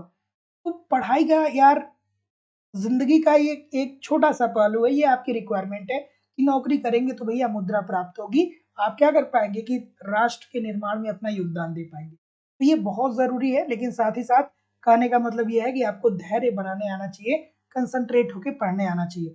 चलिए अगला प्रश्न आपके सामने ये रहा कि मुद्रा की लेन देन मांग, क्या उत्तर होगा भाई। तो जैसा कि मैं देख पा रहा हूँ, आप क्या बोल रहे हैं, सी बोल रहे हैं, जितने लोग भी सी बोल रहे हैं बिल्कुल ठीक बोल रहे हैं कि मुद्रा की लेन देन मांग जो है वो आय के अनुक्रम और ब्याज के व्युत्क्रम में परिवर्तित होती है। अब आपको याद आना चाहिए, क्या याद आना चाहिए, कि मुद्रा की लेन देन मांग, अगर जो अर्थव्यवस्था में मुद्रा की मांग ज्यादा होगी तो ब्याज दर क्या होगा, ज्यादा होगा। या उस तरीके से नहीं समझना है, तो अगर जो लोगों की आय में वृद्धि ज्यादा है, मतलब लोगों की आय ज्यादा है, जब लोगों के पास इनकम ज्यादा है, लोगों के पास आय ज्यादा है, तो ब्याज की दर क्या होगी, कम होगी। क्योंकि लोगों के पास जब पैसा है तो लोग ऋण क्यों लेंगे, नहीं लेंगे ना। और जब आय जो है कम होगा तो ऋण लोग ज्यादा लेंगे, तो ऐसी स्थिति में ब्याज की दर क्या हो जाएगी, ऊंची हो जाएगी। तो जब आपके पास पैसा ऑलरेडी है तो आप ऋण लेंगे नहीं, तो ऐसी स्थिति में क्या होगी, ब्याज कम हो जाएगी और जब आय कम है ब्याज और ऋण आप लेंगे तो ब्याज की दर क्या हो जाएगी, ज्यादा हो जाएगी। अगला प्रश्न कि निम्नलिखित अर्थव्यवस्था में मुद्रा का वास्तविक स्टॉक किसके कारण बढ़ता है सर? बिल्कुल ठीक है, बिल्कुल ठीक है कि अर्थव्यवस्था में मुद्रा का वास्तविक स्टॉक किसके कारण बढ़ता है? बिल्कुल ठीक है, बिल्कुल ठीक है। चलिए, ऑप्शन नंबर डी बोल रहे हैं, डी बोल रहे हैं, सभी लोग डी बोल रहे हैं। डी में ऐसा क्या है भाई? डी बोल रहे हैं ना सभी लोग? हाँ ठीक बोल रहे हैं कि देखिए सर जी, अर्थव्यवस्था में मुद्रा का वास्तविक स्टॉक क्या होता है? कीमतों, इसका कीमतों से विपरीत संबंध होता है। अगर जो वास्तविक स्टॉक में वृद्धि हो रही है तो कीमतों में क्या आएगी, कमी आएगी। तो जितने लोग भी ऑप्शन नंबर क्या बोल रहे हैं, डी बोल रहे हैं, सभी लोग का उत्तर यहाँ पे बिल्कुल ठीक हो जाएंगी। ठीक है, क्यों? क्योंकि मुद्रा के मूल्य और कीमतों में क्या होता है, विपरीत संबंध होता है। अगर जो मुद्रा का मूल्य क्या हो रहा है, ज्यादा हो रहा है, तो ऐसी स्थिति में कीमतें क्या हो जाएंगी सर, कम हो जाएंगी। ठीक है, मुद्रा का मूल्य और कीमतों में क्या पाया जाता है, विपरीत संबंध पाया जाता है। अभी तो हमने फिशर को देखा। अगला कि नगद शेष उपागम के अनुसार मुद्रा की मांग की लोच है। किसने दिया था भैया? नगद शेष उपागम की अवधारणा किस अर्थशास्त्री के द्वारा दिया गया था? कमेंट करके बताइए कि नगद शेष उपागम की अवधारणा किस अर्थशास्त्री के द्वारा दिया गया। और सभी लोगों से निवेदन है कि आप वीडियो को थोड़ा सा लाइक कर दिया करिए, शेयर कर दिया करिए। क्लास आपकी ही है, आपके लिए ही मैं क्लास ले रहा हूँ। ठीक है, और एक बात ये मैं जिम्मेदारी से आपको कह सकता हूँ दोस्तों कि हमारे साथ, मेरे साथ जितने लोग भी जुड़े हैं, मैं ये बात बिल्कुल चाहता हूँ कि आप बहुत बेहतर करें, इसीलिए मैं आपको रोज लाइव क्लास देता हूँ। ठीक है, नहीं तो मेरा क्या है, अगर जो क्लास बंद भी हो जाए 2-4 दिन तो कोई बहुत असर पड़ने वाला नहीं। ठीक है, और हर जगह आप देखते हैं होता ही ऐसा है, लोग आते हैं चैनल पे, बहुत सारा उत्साह लेके आएंगे और कहेंगे नया बैच प्रारंभ हो रहा है और अब तो ऐसी हो जाएगी, वैसे हो जाएगा, सफलता दूर नहीं। और उसके बाद वो क्या हो जाते हैं, ठंडे हो जाते हैं, फिर वो लाइव नहीं आते। लेकिन हमारा ऐसा नहीं, मैं 365 दिन आपके सामने उपलब्ध हूँ, बशर्ते अगर जो हमारी कोई अपनी समस्या ना हो। ठीक है, तो मैं आपके सामने जरूर उपस्थित होता हूँ। और मैं ये बात बार बार आपसे कहता हूँ कि मैं एग्जाम के दिन तक आपके साथ रहूंगा। बस आप मेहनत करिए, जितनी चीजें मेरे द्वारा दी जा रही हैं उसको पढ़िए, ठीक तरीके से मेहनत करिए, सब कुछ आसान होगा। अगर जो मैं कर सकता हूँ तो आप पढ़ क्यों नहीं सकते हैं? अगर जो मैं इतने सारे क्लास ले सकता हूँ तो आप इतने सारे क्लास देख क्यों नहीं सकते हैं? जरूर देख सकते हैं। चलिए, क्या उत्तर होगा भाई? ए बोल रहे हैं, और कोई ए के अलावा? बिल्कुल ठीक है, ए के अलावा? बिल्कुल ठीक है। तो जितने लोग भी क्या बोल रहे हैं सर, ए बोल रहे हैं, सब गलत होंगे। जितने भी ए बोल रहे हैं सब गलत होंगे। ठीक है, ए वाले जितने भी होंगे सब गलत होंगे। ठीक है, आपने पेटी निकन का नाम सुना है ना, लाक्स का नाम सुना है ना? यही लोग नगद से उपागम देते हैं। और उसमें ये क्या कहते हैं पता है? ये कहते हैं कि मुद्रा की मांग लेन देन के कारण नहीं होती है, बल्कि मूल्य के संचय के कारण होती है। मुद्रा की मांग लेन देन के कारण नहीं होती है, तो ऐसी स्थिति में स्फीति के चरणों की कोई बात ही नहीं होगी। जब लेन देन के कारण नहीं होगी तो ये क्या होती है, मूल्य संचय के कारण होती है। अर्थात मूल्य की मांग लोच का जो संचय होगा वो क्या होगा, एक के बराबर होगा, अर्थात सी होगा। जितने लोग भी सी बोल रहे हैं सभी लोग का उत्तर यहाँ पे बिल्कुल ठीक हो जाएगा, है ना? तो जितने लोग भी सी बोल रहे हैं सभी लोग का उत्तर बिल्कुल सही हो जाएगा। अगला प्रश्न, चलिए अगला प्रश्न आपके सामने ये रहा। सूची 1 को सूची 2 के साथ सुमेलित करिए। और जिंदगी में अगर जो मेहनत करके आप हार भी जाएंगे ना, तो आपको अपने आप से कभी रिग्रेट नहीं होगा, कभी आप पछताएंगे नहीं कि काश हम मेहनत कर लिए होते। अगर जो जिंदगी में परिश्रम करके हार भी गए ना, तो आपको इतना अनुभव और इतना हुनर मिल जाएगा कि जिंदगी से कोई शिकायत नहीं होगी, है ना। और इतना हुनर मिल जाएगा कि आप जिंदगी में कहीं ना कहीं कुछ ना कुछ कर लेंगे, है ना। तो मेहनत करिए, फ्यूचर बहुत ब्राइट है, बस मेहनत करिए। आगे देखिए अगला प्रश्न। चलिए सर, अच्छा सा प्रश्न है, अभी तो देखे थे हम लोग ने, इस प्रश्न को नहीं देखे थे sir. N is equal to P K की बात कौन करता है, किन साहब बात करते हैं। P is equal to K R upon M, हाँ इसको देखे थे, पीगू साहब कहाँ पे है, यहाँ पे। ठीक है, M is equal to P K T की बात कौन करता है, पी के टी की बात करता है रॉबर्टसन साहब। ठीक है, रॉबर्टसन साहब बिल्कुल ठीक है। उसके बाद एम इज इक्वल टू के पी वाई की बात कौन करता है, अल्फ्रेड मार्शल साहब। तो जितने लोग भी सुमेलित कर रहे हैं, आई होप कि सभी लोग ठीक ही कर रहे हैं, है ना। तो ऐसे प्रश्नों को भी थोड़ा सा नोट डाउन करके रखा करिए, क्योंकि कुछ प्रश्न ऐसी होती हैं जो कंफ्यूजन क्रिएट करती हैं। चलिए अगला प्रश्न आपके सामने ये रहा कि बहुत ज्यादा मुद्रा बहुत ही कम वस्तुओं का पीछा करती है। यह स्टेटमेंट निम्नलिखित में से किस सैद्धांतिक विचारधारा पे आधारित है। बिल्कुल ठीक है, क्या उत्तर होगा भाई, ऑप्शन नंबर क्या होगा, चलिए बताइए। अमरेश यादव जी, फल्गू चौधरी जी, सोनम पांडे जी, प्रीति सिंह जी, सदानंद जी, सुंदरी कुमारी जी, शिवानी श्रीवास्तव जी, चंद्रबली जी, राजन सिंह जी, दीपू जी, अफजल हसन जी, राजदीप जी, सॉरी राजनदीप जी, हर्षु जी, अक्षय जी, रीता जी, बिल्कुल ठीक है, सरिता जी, नसीम फातिमा जी, अदित सिंह जी।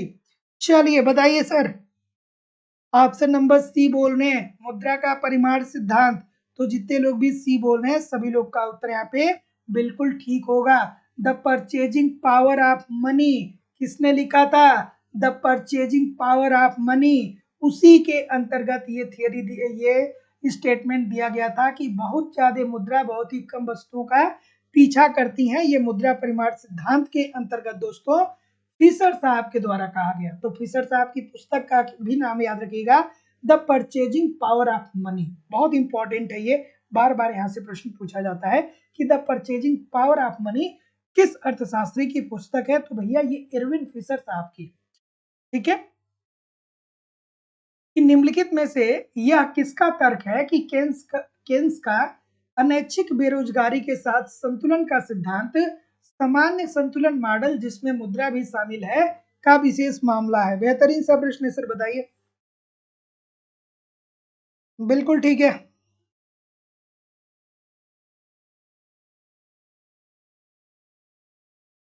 चलिए इस प्रश्न का उत्तर करिए। ऑप्शन नंबर क्या उत्तर आ रहा है, डी बोल रहे हैं, सी बोल रहे हैं, फ्रीडमैन साहब। हाँ भाई, मुद्रा से संबंधित प्रश्न है तो फ्रीडमैन को ही करते हैं, क्यों इधर उधर जाते हैं। अरे भाई, ये किसकी बात कर रहा है, ये देखिए, केन्स का अनैच्छिक बेरोजगारी। अब ये तो आपको समझ में आ रहा होगा, यहां तक तो चीजें आपको समझ में आ रही थी। केन्स साहब ने क्या कहा था कि भैया अर्थव्यवस्था में हमको क्या करना चाहिए, अनैच्छिक बेरोजगारी अर्थव्यवस्था की एक समस्या है। और अनैच्छिक बेरोजगारी का मतलब क्या है कि ऐसी इस प्रकार की बेरोजगारी जिसमें लोग प्रचलित मूल्य पे कार्य करने के लिए तैयार हो, लेकिन फिर भी उनको कार्य नहीं मिल पा रहा है। तो इस प्रकार से उत्पन्न बेरोजगारी को अनैच्छिक बेरोजगारी कहेंगे। जैसे जैसे जो लोग भी तैयारी कर रहे हैं, तो वो क्या है, वो इस बात पे तैयार है कि सरकार चलो हमको 50,000 रुपये महीने दे दे और हम टीचिंग करेंगे स्कूल में जाकर के, लेकिन फिर भी आपको नौकरी नहीं मिल रहा है। तो इसका मतलब कि आप अपनी इच्छा से बेरोजगार नहीं है। ठीक है, तो ये केन साहब ने कहा था, ये बात तो आपको समझ में आ जानी चाहिए। अब देखिए, केन्स का अनैच्छिक बेरोजगारी के साथ संतुलन का सिद्धांत सामान्य संतुलन मॉडल, ये सामान्य संतुलन मॉडल जिसमें मुद्रा भी शामिल है, ये जो बात कही थी दोस्तों, ये डॉन पेटिनिकन साहब के द्वारा कहा गया था। तो जितने लोग भी क्या बोल रहे हैं, डी बोल रहे हैं, सभी लोग का उत्तर यहाँ पे बिल्कुल ठीक है। तो याद रखिएगा कि निम्नलिखित में से यह किसका तर्क है कि केन्स का अनैच्छिक बेरोजगारी के साथ संतुलन का सिद्धांत सामान्य संतुलन मॉडल जिसमें मुद्रा भी शामिल है, ये डॉन पेटिनिकन साहब का ने कहा था। तो जितने लोग भी डी बोल रहे हैं ठीक बोल रहे हैं। अगला, अभिकथन और तर्क। चलिए भैया, खास करके जो लोग यूपी पीजीटी की तैयारी कर रहे हैं, ऐसे प्रश्नों के लिए आप तैयार रहिएगा। आपके पेपर में 10 क्वेश्चन इस प्रकार के पूछे जा सकते हैं। 10 से 15 या 10 से 20 क्वेश्चन के बीच में इस प्रकार के क्वेश्चन पूछे जा रहे हैं। खास करके यूपी पीजीटी वाले, टीजीटी वाले में नहीं, टीजीटी वाले में ऐसा बहुत रेयर देखा गया है, लेकिन पीजीटी वाले में इसका वेटेज बढ़ने वाला है। सर क्या बोल रहे हैं सर? ठीक है, ऑप्शन नंबर बिल्कुल, थोड़ा आराम से बी बोल रहे हैं बहुत सारे लोग। बी के अलावा, बी के अलावा और कोई? सभी लोग बी बोल रहे हैं। तो जितने लोग भी बी बोल रहे हैं, क्या ठीक बोल रहे हैं? चलिए देखते हैं। फ्रीडमैन मुद्रा को विलासिता की वस्तु मानता है, देयर इज नो डाउट, 100% ठीक है, और यह विनिमय के माध्यम के रूप में कार्य करता है। तो फ्रीडमैन साहब ने आसान भाषा में अगर जो मैं बताऊं, तो फ्रीडमैन साहब ने ये कहा कि जिसके पास मुद्रा जितना ही ज्यादा हो, मतलब लोगों के पास जब पैसा ज्यादा होगा, मुद्रा ज्यादा होगा, तो इनकी क्रय शक्ति में वृद्धि होगी, और जब क्रय शक्ति में वृद्धि होगी तो ये विलासिता की वस्तु ज्यादा खरीदेंगे, अर्थात फ्रिज खरीदेंगे, कूलर खरीदेंगे, टीवी खरीदेंगे। विलासिता की वस्तुएं क्या होती है? ऐसी वस्तुएं जो जीवन जीने के लिए बहुत उपयोगी नहीं है। फ्रिज, कूलर, टीवी न रहे तो भी जिंदगी जिया जा सकता है, लेकिन फिर भी इंसान अपने मनोरंजन के लिए, अपने स्टेटस को मेंटेन करने के लिए इन सारी चीजों को खरीदता है। ठीक है, तो वही बात कहते हैं कि फ्रीडमैन मुद्रा को विलासिता की वस्तु मानते हैं, अर्थात अगर जो आपके पास मुद्रा है तो आप इन सारी चीजों को परचेज कर पाएंगे, और ये विनिमय के माध्यम के रूप में कार्य करती है। तो बात तो बिल्कुल ठीक है कि मुद्रा जो है वो विनिमय के रूप में भी कार्य करती है। दोनों बात इन्होंने बताया था, लेकिन एक दूसरे को ये डिस्क्राइब नहीं कर रहा है। तो जितने लोग भी ऑप्शन नंबर बी बोल रहे हैं, सभी लोग का उत्तर यहाँ पे बिल्कुल ठीक हो जाएगा। निम्नलिखित में से कौन क्लासिकल वैधता को संदर्भित करता है? क्लासिकल वैधता को कौन संदर्भित करता है? इतने सारे लोग क्लास देख रहे हैं, जितने लोग लाइव हैं उतना भी लाइक नहीं है। आप वीडियो को थोड़ा सा लाइक किया करिए, शेयर जरूर कर दिया करिए। ठीक है, क्लास आपकी है यार, तो लाइक शेयर कौन करेगा? मैं किससे बोलूंगा कि आप क्लास को लाइक करिए? आप ही की तो क्लास है ना, आप ही तो पढ़ते हैं रोज ना। ठीक है, तो आप अगर जो अच्छा पढ़ेंगे तभी तो मैं अच्छा पढ़ाऊंगा। तो आप अच्छे से थोड़ा सा वीडियो को लाइक किया करिए, शेयर जरूर कर दिया करिए। ठीक है, चलिए अगला प्रश्न क्या है भाई? चलिए, ऑप्शन नंबर बी बोल रहे हैं, बी के अलावा डी भी कुछ बोल रहे हैं, उपरोक्त सभी। बहुत अच्छी बात है भाई। तो निम्नलिखित में से कौन क्लासिकल वैधता को संदर्भित करता है? तो क्लासिकल वैधता को संदर्भित करता है मुद्रा का प्रभाव वास्तविक चरों जैसे रोजगार और उत्पादन पर नहीं अपितु कीमत स्तर पर होता है। ठीक है, तो जो क्लासिकल थियरी है दोस्तों, इसके अंतर्गत ये कहा गया है कि जो मुद्रा का प्रभाव होता है ना, ये इससे रोजगार और उत्पादन पे कोई असर नहीं पड़ता है, इससे जो है वो कीमत स्तर पे परिवर्तन होता है। तो जितने लोग भी ऑप्शन नंबर यहाँ पे क्या बोल रहे हैं, जितने लोग भी ऑप्शन नंबर बी बोल रहे हैं बिल्कुल ठीक है। तो option number B this is the right answer हो जाएगा। तो याद रखिएगा, क्लासिकल दत्ता की जो थियरी है वो हमें ये बताती है कि जो अर्थव्यवस्था में मुद्रा होते हैं उसका प्रभाव मुद्रा से रोजगार और उत्पादन पर कोई असर नहीं पड़ेगा। ठीक है, ना ही रोजगार पे असर पड़ेगा, ना ही उत्पादन पे असर पड़ेगा। तो असर किस पे पड़ेगा? कीमत स्तर पे पड़ेगा। अर्थात अगर जो मुद्रा की पूर्ति बढ़ेगी तो कीमत स्तर भी बढ़ेगा और मुद्रा का मूल्य आधा होगा।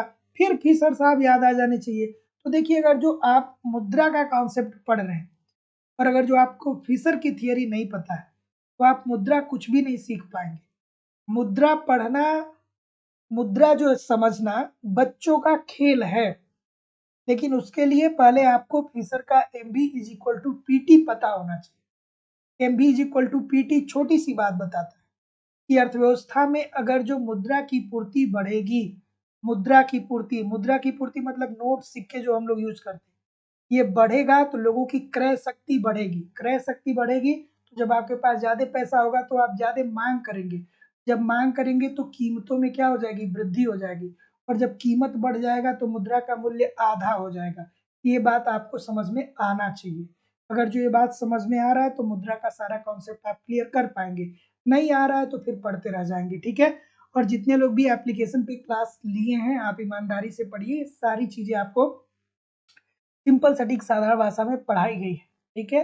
क्लास वहाँ पे आपको रिकॉर्डेड फॉर्म में भी मिल जाता है, तो जितनी बार चाहेंगे वीडियो को रिवाइज करके पढ़ सकते हैं। और बार बार पढ़ेंगे तो बार बार चीजें आपकी क्लियर होंगी। जितनी बार पढ़ेंगे उतनी बार आपको कुछ नया सीखने को मिलेगा। क्या उत्तर आएगा भाई? ऑप्शन नंबर बी, निम्नलिखित में से किस अर्थशास्त्री ने मुद्रा हेतु लेन देन की मांग को प्रभावित करने के लिए ब्याज दर का कारण माना है? तो जैसा कि मैं देख पा रहा हूँ सभी लोग बी बोल रहे हैं। क्या सभी लोग बी बोल रहे हैं? तो जितने लोग भी बी बोल रहे हैं, बॉमल साहब की बात बोल रहे हैं, सभी लोग का उत्तर यहाँ पे बिल्कुल ठीक है। तो याद रखिएगा कि मुद्रा हेतु लेन देन की मांग को प्रभावित करने के लिए ब्याज दर का कारण जो माना है वो कौन माना है? बॉमल साहब के द्वारा माना गया है। अगला प्रश्न, परंपरागत समष्टि प्रणाली में मुद्रा निर्धारित करती, बेहतरीन सा प्रश्न। अभी कुछ देर पहले हमने आपको बताया, ठीक है, कुछ देर पहले हमने अभी आपको बताया। क्या उत्तर होगा भाई, बताइए। इस प्रश्न का उत्तर करिए और थोड़ा सा वीडियो को लाइक शेयर किया करिए। अब ये भी नहीं कहा जा सकता है कि वीडियो को लाइक शेयर करिए नहीं तो क्लास बंद कर देंगे। एक बार बहुत पहले मैं ऑफलाइन क्लास में बोला कि ये बताओ ये सारी चीज समझ में आई कि नहीं आई, और नहीं आई तो अभी पूछ लो, बाद में पूछोगे तो फिर क्या करेंगे, क्लास बंद कर देंगे। तो पीछे वाले बेंच से एक लड़का का बंद कर दीजिए, ठीक है। तो अब उस प्रकार की भी चीजें नहीं बोली जा सकती है। मैं कोई कॉन्सेप्ट पढ़ा रहा था तो मैंने ये बोला कि जो भी आपको पूछना है अभी पूछ लीजिए, क्योंकि जब नया कॉन्सेप्ट शुरू करेंगे तो फिर क्या होगा, फिर आप बोलेंगे कि सर पुराना बताइए, तो हम नहीं बताएंगे, ठीक है। तो फिर तो एक पीछे से लड़का बोला, हम कहे कि फिर पूछोगे तो अच्छा नहीं होगा, तो फिर एक पीछे से लड़का बोला हाँ सर क्लास बंद कर दीजिए। तो अब इस प्रकार की भी चीजें नहीं बोली जा सकती। चलिए इस प्रश्न का उत्तर करिए। इस प्रश्न का उत्तर करिए कि परंपरागत समष्टि प्रणाली में मुद्रा निर्धारित करती है। तो क्या उत्तर होगा भाई? ऑप्शन नंबर बिल्कुल ठीक है। हाँ, तो जितने लोग भी डी होंगे, डी बोल रहे हैं, सभी लोग का उत्तर ठीक होगा sir.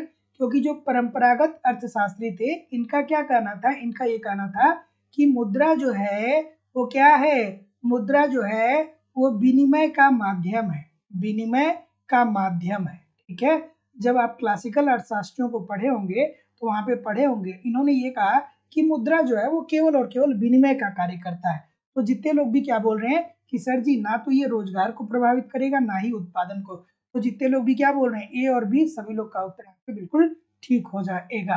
Option number D according to the question this is the right answer हो जाएगा। चलिए सूची 1 को सूची 2 के साथ सुमेलित करिए, सूची 1 को सूची 2 के साथ सुमेलित करिए। हाँ, क्या उत्तर आ रहा है भाई?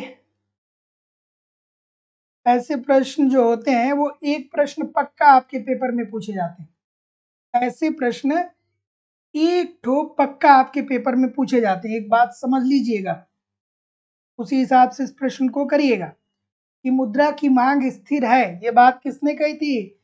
ये बात कही थी फ्रीडमैन साहब के द्वारा। मुद्रा की मांग स्थिर है ये किसने कहा था? फ्रीडमैन साहब ने कहा था। जोखिम के प्रति व्यवहार के रूप में तरलता वरीयता की बात जो किया था वो जेम्स टोबिन साहब ने किया था। इन्वेंट्री सैद्धांतिक उपागम की बात करें तो बॉमल साहब कहाँ पे हैं? यहाँ पे दूसरे नंबर पे। और कोई पोर्टफोलियो विविधता नहीं है, ये कौन बात करता है? किन साहब बात करते हैं। तो ये बात आप समझ लीजिएगा। अगला, वास्तविक शेष प्रभाव किससे संबंधित है? वास्तविक शेष प्रभाव की अवधारणा किसने दिया था भाई, बताएंगे? वास्तविक शेष प्रभाव किसने दिया था? यह प्रश्न बार बार पूछा जाता है आपके पेपर में, बार बार आपके पेपर में पूछा जाता है, बताइए।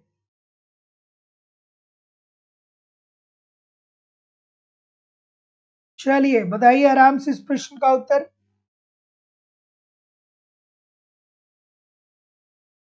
इसे कहीं कहीं पैटिनिकन पढ़ा जाता है, कहीं कहीं अलग अलग नाम मिलते हैं।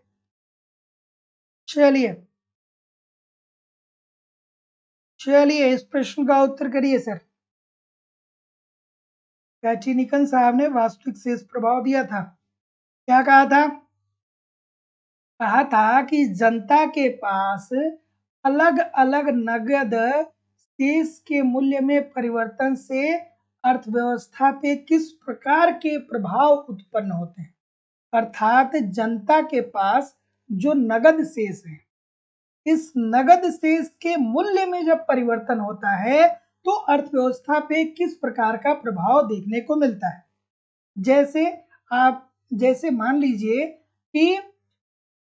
लीजिए कि दादाजी थे, ठीक है, किसी के भी दादाजी को मान लीजिए, आज से 40 साल पहले उन्होंने क्या किया, 1 लाख रुपए ऐसी जगह छुपा करके रख दिए जो किसी को पता ही नहीं चले। ठीक है, पहले के लोग क्या करते थे कि घड़ा में पैसा रख करके और नीचे जमीन के नीचे गाड़ देते थे।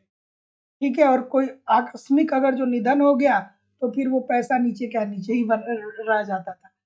तो उसी संदर्भ में ये बात कहते हैं कि जो लोग पैसा डंप किए, मतलब अपने पास रखे हैं और बहुत लंबे समय तक पैसा अपने पास रखे हैं या मतलब पैसा बस रखे हैं, इसके मूल्य में परिवर्तन होगा तो इससे अर्थव्यवस्था पे क्या उत्पन्न पड़ेगा।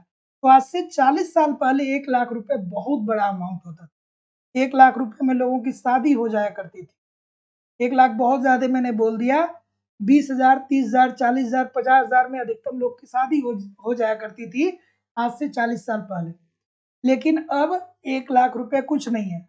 अब 1 लाख रुपए में क्या चाहिए, एक इंगेजमेंट रिंग जो है डायमंड का खरीदने जाएंगे तो 1 लाख रुपए लग जाएगा आपका। ठीक है, तो इसी बारे में ये बताते हैं कि जनता के पास असल नगद शेष के जो मूल्य है, अगर असल नगद शेष इसके मूल्य में परिवर्तन होता है तो अर्थव्यवस्था पे क्या प्रभाव पड़ता है। तो जितने लोग भी ये बोल रहे हैं बिल्कुल ठीक बोल रहे हैं। अगला, इस प्रश्न का उत्तर करिए भाई। काल क्रमानुसार विकल्प को चुने, मतलब स्टार्टिंग से लेके अंत तक चुनिए। ऐसे प्रश्न आपके पेपर में पूछे जा सकते हैं सर, तो सतर्क रहना है हर तरीके से, है ना, सतर्क रहना है। पेपर में एक भी क्वेश्चन अगर जो छूट गया फिर क्या होगा, सक्सेस का क्रम टूट सकता है। तो इस वजह से पेपर में एक भी प्रश्न छोड़ना नहीं है, सब कुछ करना है, जितना पूछा गया है सब करना है। और सब करने के लिए क्या करना होगा, मेहनत करना होगा, परिश्रम करना होगा, लगातार क्लास करना होगा, है ना। चलिए क्या उत्तर आ रहा है सर?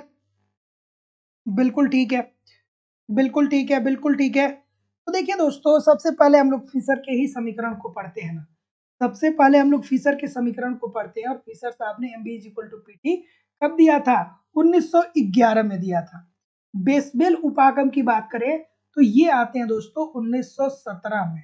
ठीक है, उसके बाद किन्स की बात करें तो 1923, कहाँ पे है किन्स उपागम, 1923। और फ्रीडमैन साहब की बात करें दोस्तों तो ये कब आते हैं, 1956। ठीक है, तो इस बात को याद रखिएगा। आप सुमेलित करके बता दीजिए क्या आ रहा है। हाँ, कोई बोल रहा है ए लग रहा है, चलिए ठीक है भाई, 2, 3, 4 और 1, बिल्कुल ठीक है।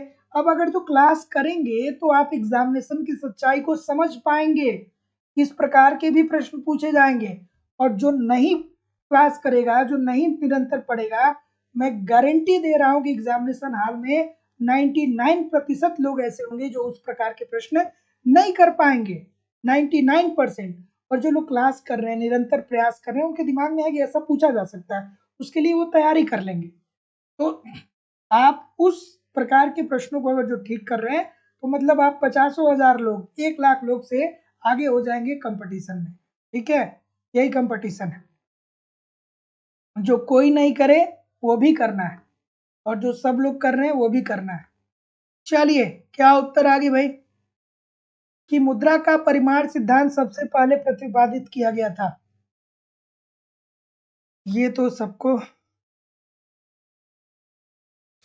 पता होगा भाई। सबको पता है कि नहीं पता है? बी बोल रहे हैं। बी के अलावा सभी लोग बी बोल रहे हैं। और कोई? डेवेन जेट्टी। और कोई? ठीक है, तो मुद्रा का परिमाण सिद्धांत सर्वप्रथम डेवेन जेट्टी ने दिया था। इसके बाद मुद्रा परिमाण के सिद्धांत को लेकर के ह्यूम साहब आते हैं, लेकिन फिर भी इसमें कुछ त्रुटियां रह जाती हैं।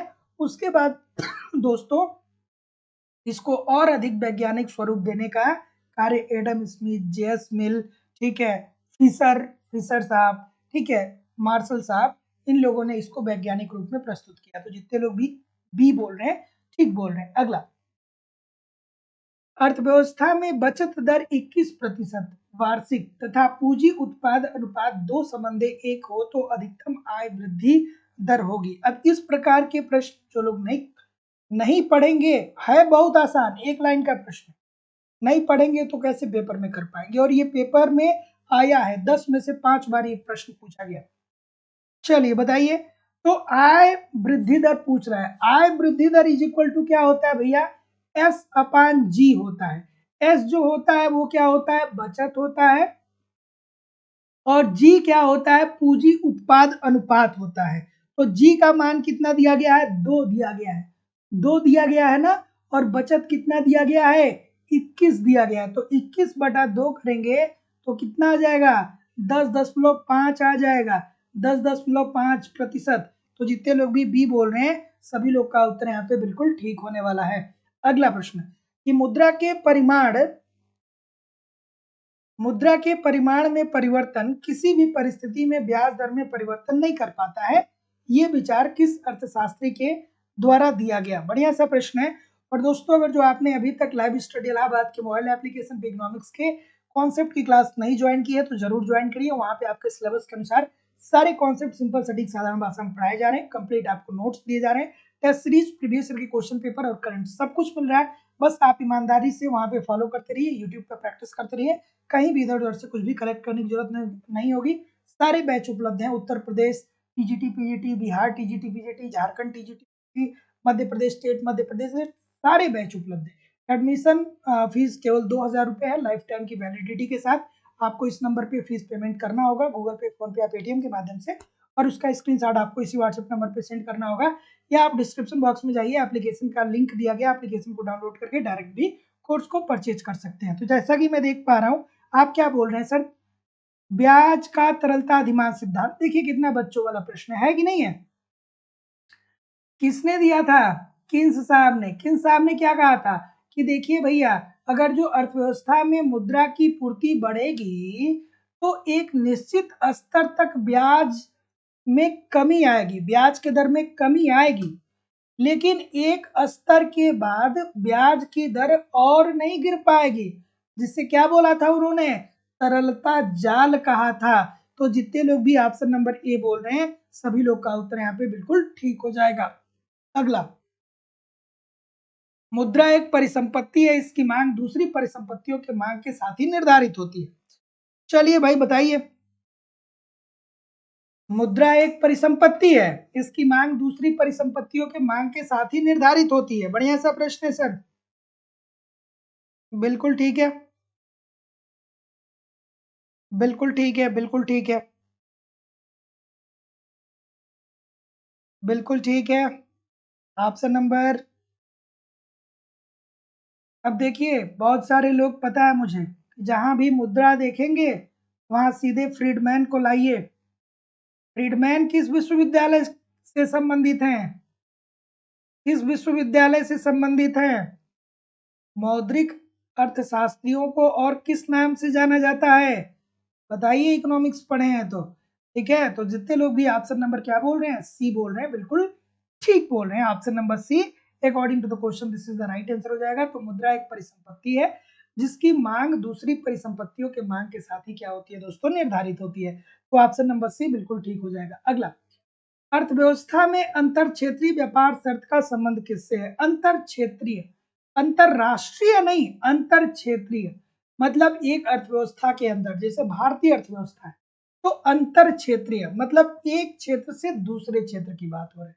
जैसे आप उत्तर प्रदेश में हैं तो उत्तर प्रदेश में क्या है कि गर्मियों के सीजन में आप देखते हैं कि भैया यहाँ तो बहुत गर्मी पड़ रही है, लेकिन यही क्या करिए 300-400 किलोमीटर दूर उत्तराखंड में चले जाइए तो वहां पे आपको ठंडी का एहसास हो जाएगा। तो ये क्या हो गया कि हमारी भौगोलिक स्थिति चेंज हो रही है, एक क्षेत्र से दूसरे क्षेत्र में हम जा रहे हैं। और यही क्या कराता है दोस्तों कि व्यापार भी कराता है। यही चीजें क्या होती है, इसी कारण हम व्यापार भी करते हैं। जैसे आप देखते हैं कि हमारे उत्तर प्रदेश में सेब सेब जो होता है वो दोस्तों उतना नहीं पाया जाता है, तो हम कहाँ से मंगाते हैं, हिमाचल प्रदेश में से मंगाते हैं, जम्मू कश्मीर से मंगाते हैं। ठीक है, तो क्या है कि ये हमारी रिक्वायरमेंट है। काजू बादाम हमारे उत्तर प्रदेश में इसका उत्पादन उतना नहीं हो पाता है तो हम दूसरे राज्यों से मंगाते हैं। तो ये क्या हो गया, एक राज्य से दूसरे राज्य या एक क्षेत्र से दूसरे क्षेत्र जब आप व्यापार कर रहे हैं तो इसका मतलब क्या है, ये अंतर क्षेत्रीय व्यापार है। मतलब देश के अंदर और देश के बाहर हो रहा है, इसका मतलब अंतरराष्ट्रीय व्यापार। अर्थात अंतरराष्ट्रीय मतलब एक राष्ट्र से दूसरे राष्ट्र में, मतलब दोनों राष्ट्रों में क्या है, अंतर है। ध्यान से समझिए, बहुत अच्छे अच्छे लोग गलत करते हैं। तो अंतर क्षेत्रीय व्यापार शर्त का संबंध है किसानों द्वारा दी गई प्राप्त कीमतों का अनुपात। तो जितने लोग भी सी बोल रहे हैं सभी लोग का उत्तर यहाँ पे बिल्कुल ठीक हो जाएगा। किसानों द्वारा दी गई और प्राप्त कीमतों का अनुपात बिल्कुल ठीक है। अगला प्रश्न, जैसे भारत के कुछ राज्य ऐसे भी हैं कि जहाँ पे अगर जो आपकी नौकरी लग जाएगी, हालांकि टीजीटी पीजीटी की तो उत्तर प्रदेश में ही लगेगी, लेकिन अगर जो सेंट्रल गवर्नमेंट की कोई जॉब है आपको कहीं लग जा रहा है, तो भारत के बहुत सारे ऐसे राज्य हैं जहाँ पे आप चाहेंगे कि दो रोटी मिल जाए तो रोटी नहीं मिलेगा, आपको चावल मिलेगा, है ना, या कहीं कहीं तो वो भी नहीं मिल पाएगा। तो मतलब लोगों का खान पान वहाँ का अलग ही है ना। चलिए इस प्रश्न का उत्तर करिए। तो ऐसा कभी नहीं सोचिएगा कि आप उत्तर प्रदेश में हैं, रोटी चावल खूब यहाँ मिलता है, तो भारत के किसी भी राज्य में चले जाएंगे तो रोटी चावल मिलेगा। ठीक है, ऑप्शन नंबर क्या हो रहा है भाई? चलिए निरपेक्ष लागत सिद्धांत की बात करते हैं। कौन सर, कौन करता है? एडम स्मिथ साहब कहाँ पे हैं? यहाँ पे हैं। तुलनात्मक, दो राष्ट्र इसलिए व्यापार करते हैं क्योंकि दोनों राष्ट्रों के लागतों में अंतर पाया जाता है। रिकार्डो सर यहाँ पे हैं। अंतरराष्ट्रीय व्यापार का आधुनिक सिद्धांत कौन दिया भाई? आधुनिक सिद्धांत एक्शर ओहलिन, क्या कहे थे, एक्शर ओहलिन। और अवसर लागत सिद्धांत एबरलर। ठीक है, तो जितने लोग भी क्या बोल रहे हैं, जो भी कर रहे हैं ठीक बोल रहे हैं। अगला प्रश्न, बहुत से विकासशील देशों का यह तर्क है कि श्रम मानक मुक्त व्यापार में बाधा बनते हैं और उनका प्रतियोगी लाभ वैश्विक अर्थव्यवस्था में सस्ता श्रम है। बेहतरीन सा प्रश्न है। सदानंद जी कह रहे सर जी कम, बहुत लोगों की संख्या कम है। कि भाई अच्छी चीजें जहाँ होती हैं वहां कम ही लोग होते हैं, है ना। सबके बस की बात थोड़ी है कि 2 घंटे रोज वो लगातार पढ़ पाएंगे, है ना। चलिए, ये सिनेमा थोड़ी है कि बैठ के आनंद लेना है, मेहनत लगता है, दिमागी रूप से थकान होता है, धैर्य बना करके पढ़ना पड़ता है। सिनेमा थोड़ी है कि हीरो आएगा तो 5 मिनट के अंदर अंदर प्लेन उड़ान भरेगी और 400 किलोमीटर दूर चला जाएगा। हाई इंडिया में 4 ही मिनट के अंदर इंग्लैंड में चला जाएगा। उस प्रकार की कुछ ये क्लास है नहीं। चलिए क्या उत्तर होगा भाई? बहुत से विकासशील देशों का ये तर्क है कि श्रम मानक मुक्त व्यापार में बाधा डालते हैं। क्या ये बात सही है? हाँ सर, बिल्कुल ठीक है। अब क्यों ठीक है ये भी देख लेना है कि उनका प्रतियोगी लाभ वैश्विक अर्थव्यवस्था में सस्ता श्रम है। जैसे देखते हैं ना कि भारत एक क्या है, विकासशील देश है, और भारत के बहुत सारे लोग क्या होते हैं, सऊदी अरेबिया चले जाते हैं ना, दुबई जाते हैं कि नहीं जाते हैं? जाते हैं। कनाडा चले जाते हैं, अमेरिका चले जाते हैं। क्यों चले जाते हैं? क्योंकि वहां की मुद्रा का अगर जो उन्हें 100 यूनिट भी मिलता है तो यहाँ की मुद्रा का वो कितना हो जाता है, कितना यूनिट हो जाता है, वो 100 यूनिट भी मिलता है तो भैया अगर जो डॉलर की बात करें तो मोटा मोटी ले लीजिए तो 1 रुपए के बराबर 80 डॉलर है, तो 80,000 रुपए हो गया। तो इसलिए लोग क्या कर जाते हैं, पलायित हो जाते हैं। तो बहुत से विकासशील देशों का यह तर्क है कि श्रम मानक मुक्त व्यापार में क्या बनते हैं, बाधा बनते हैं। बिल्कुल ठीक है, क्योंकि वैश्विक स्तर पे उन लोगों को क्या मिल जाता है, सस्ता श्रम मिल जाता है। ये बात बिल्कुल ठीक है। और उनका प्रतियोगी लाभ वैश्विक अर्थव्यवस्था में सस्ता श्रम है, बात ये भी ठीक है। तो जितने लोग भी ऑप्शन नंबर क्या बोल रहे हैं, गलत कर रहे हैं भाई, जस्टिफाई कर रहा है, जस्टिफाई कर रहा है। ठीक है, तो जितने लोग भी ए और बी बोल रहे हैं सभी लोग का उत्तर यहाँ पे बिल्कुल ठीक है। हमारे देश के बहुत सारे डॉक्टर, बहुत सारे इंजीनियर, ठीक है, बहुत सारे लोग विदेशों में जाके काम करते हैं। उसके पीछे कारण क्या है कि यहाँ सैलरी मिलेगी कितनी, 1 लाख, 1.5 लाख, 2 लाख, और वहां पे कितना मिलेगा, वहां डॉलर में मिलेगा, पौंड में मिलेगा। तो सोचिए 80 गुना होगा भारत का। कितना होगा? भारत के लोग हर जगह छाए हुए, तो छाए हुए हैं कि हमारा जो मुद्रा है वो कमजोर है और उन लोगों का क्या है, स्ट्रांग है। यही खेल है। जो पढ़ा लिखा है वो कनाडा की तरफ चला जाता है, अमेरिका की तरफ चला जाता है। जो नहीं पढ़ा लिखा है वो कहाँ चला जाता है, सऊदी अरेबिया की तरफ चला जाता है। मतलब किसी अनपढ़ व्यक्ति को आप नहीं देखे होंगे कि अमेरिका चला गया, देखे हैं? नहीं देखे होंगे। लेकिन हाँ, अनपढ़ व्यक्ति को ये जरूर देखे होंगे कि दुबई गया है। देखे कि नहीं देखे हैं? अनपढ़ दुबई जाएगा, ठीक है, पढ़ा लिखा कनाडा जाएगा, अमेरिका जाएगा, अच्छी अच्छी अच्छे अच्छे देशों में जाएगा। जो मतलब क्या, हालांकि दुबई भी बहुत अच्छा देश है, मतलब बहुत अमीर है, ऐसा नहीं है, लेकिन वहां पे अलग श्रम की जरूरत है, अमेरिका में, कनाडा में अलग श्रम की जरूरत है। अगला प्रश्न कि निम्नलिखित सिद्धांतों में से उसके प्रतिपादन के कालक्रम अनुसार क्रमबद्ध कीजिए और प्रतिकूट में से सही उत्तर का चयन करिए। बिल्कुल ठीक है, ठीक है। तो देखिए, निरपेक्ष निरपेक्ष लागत लाभ का सिद्धांत किसने दिया था, एडम स्मिथ ने दिया था। कब दिया था, वेल्थ ऑफ नेशन 1976 में दिया था ना, बिल्कुल ठीक है। उसके बाद बात करें तुलनात्मक लाभ का सिद्धांत, ये कब आता है प्रकाश में दोस्तों, 1817, 1817।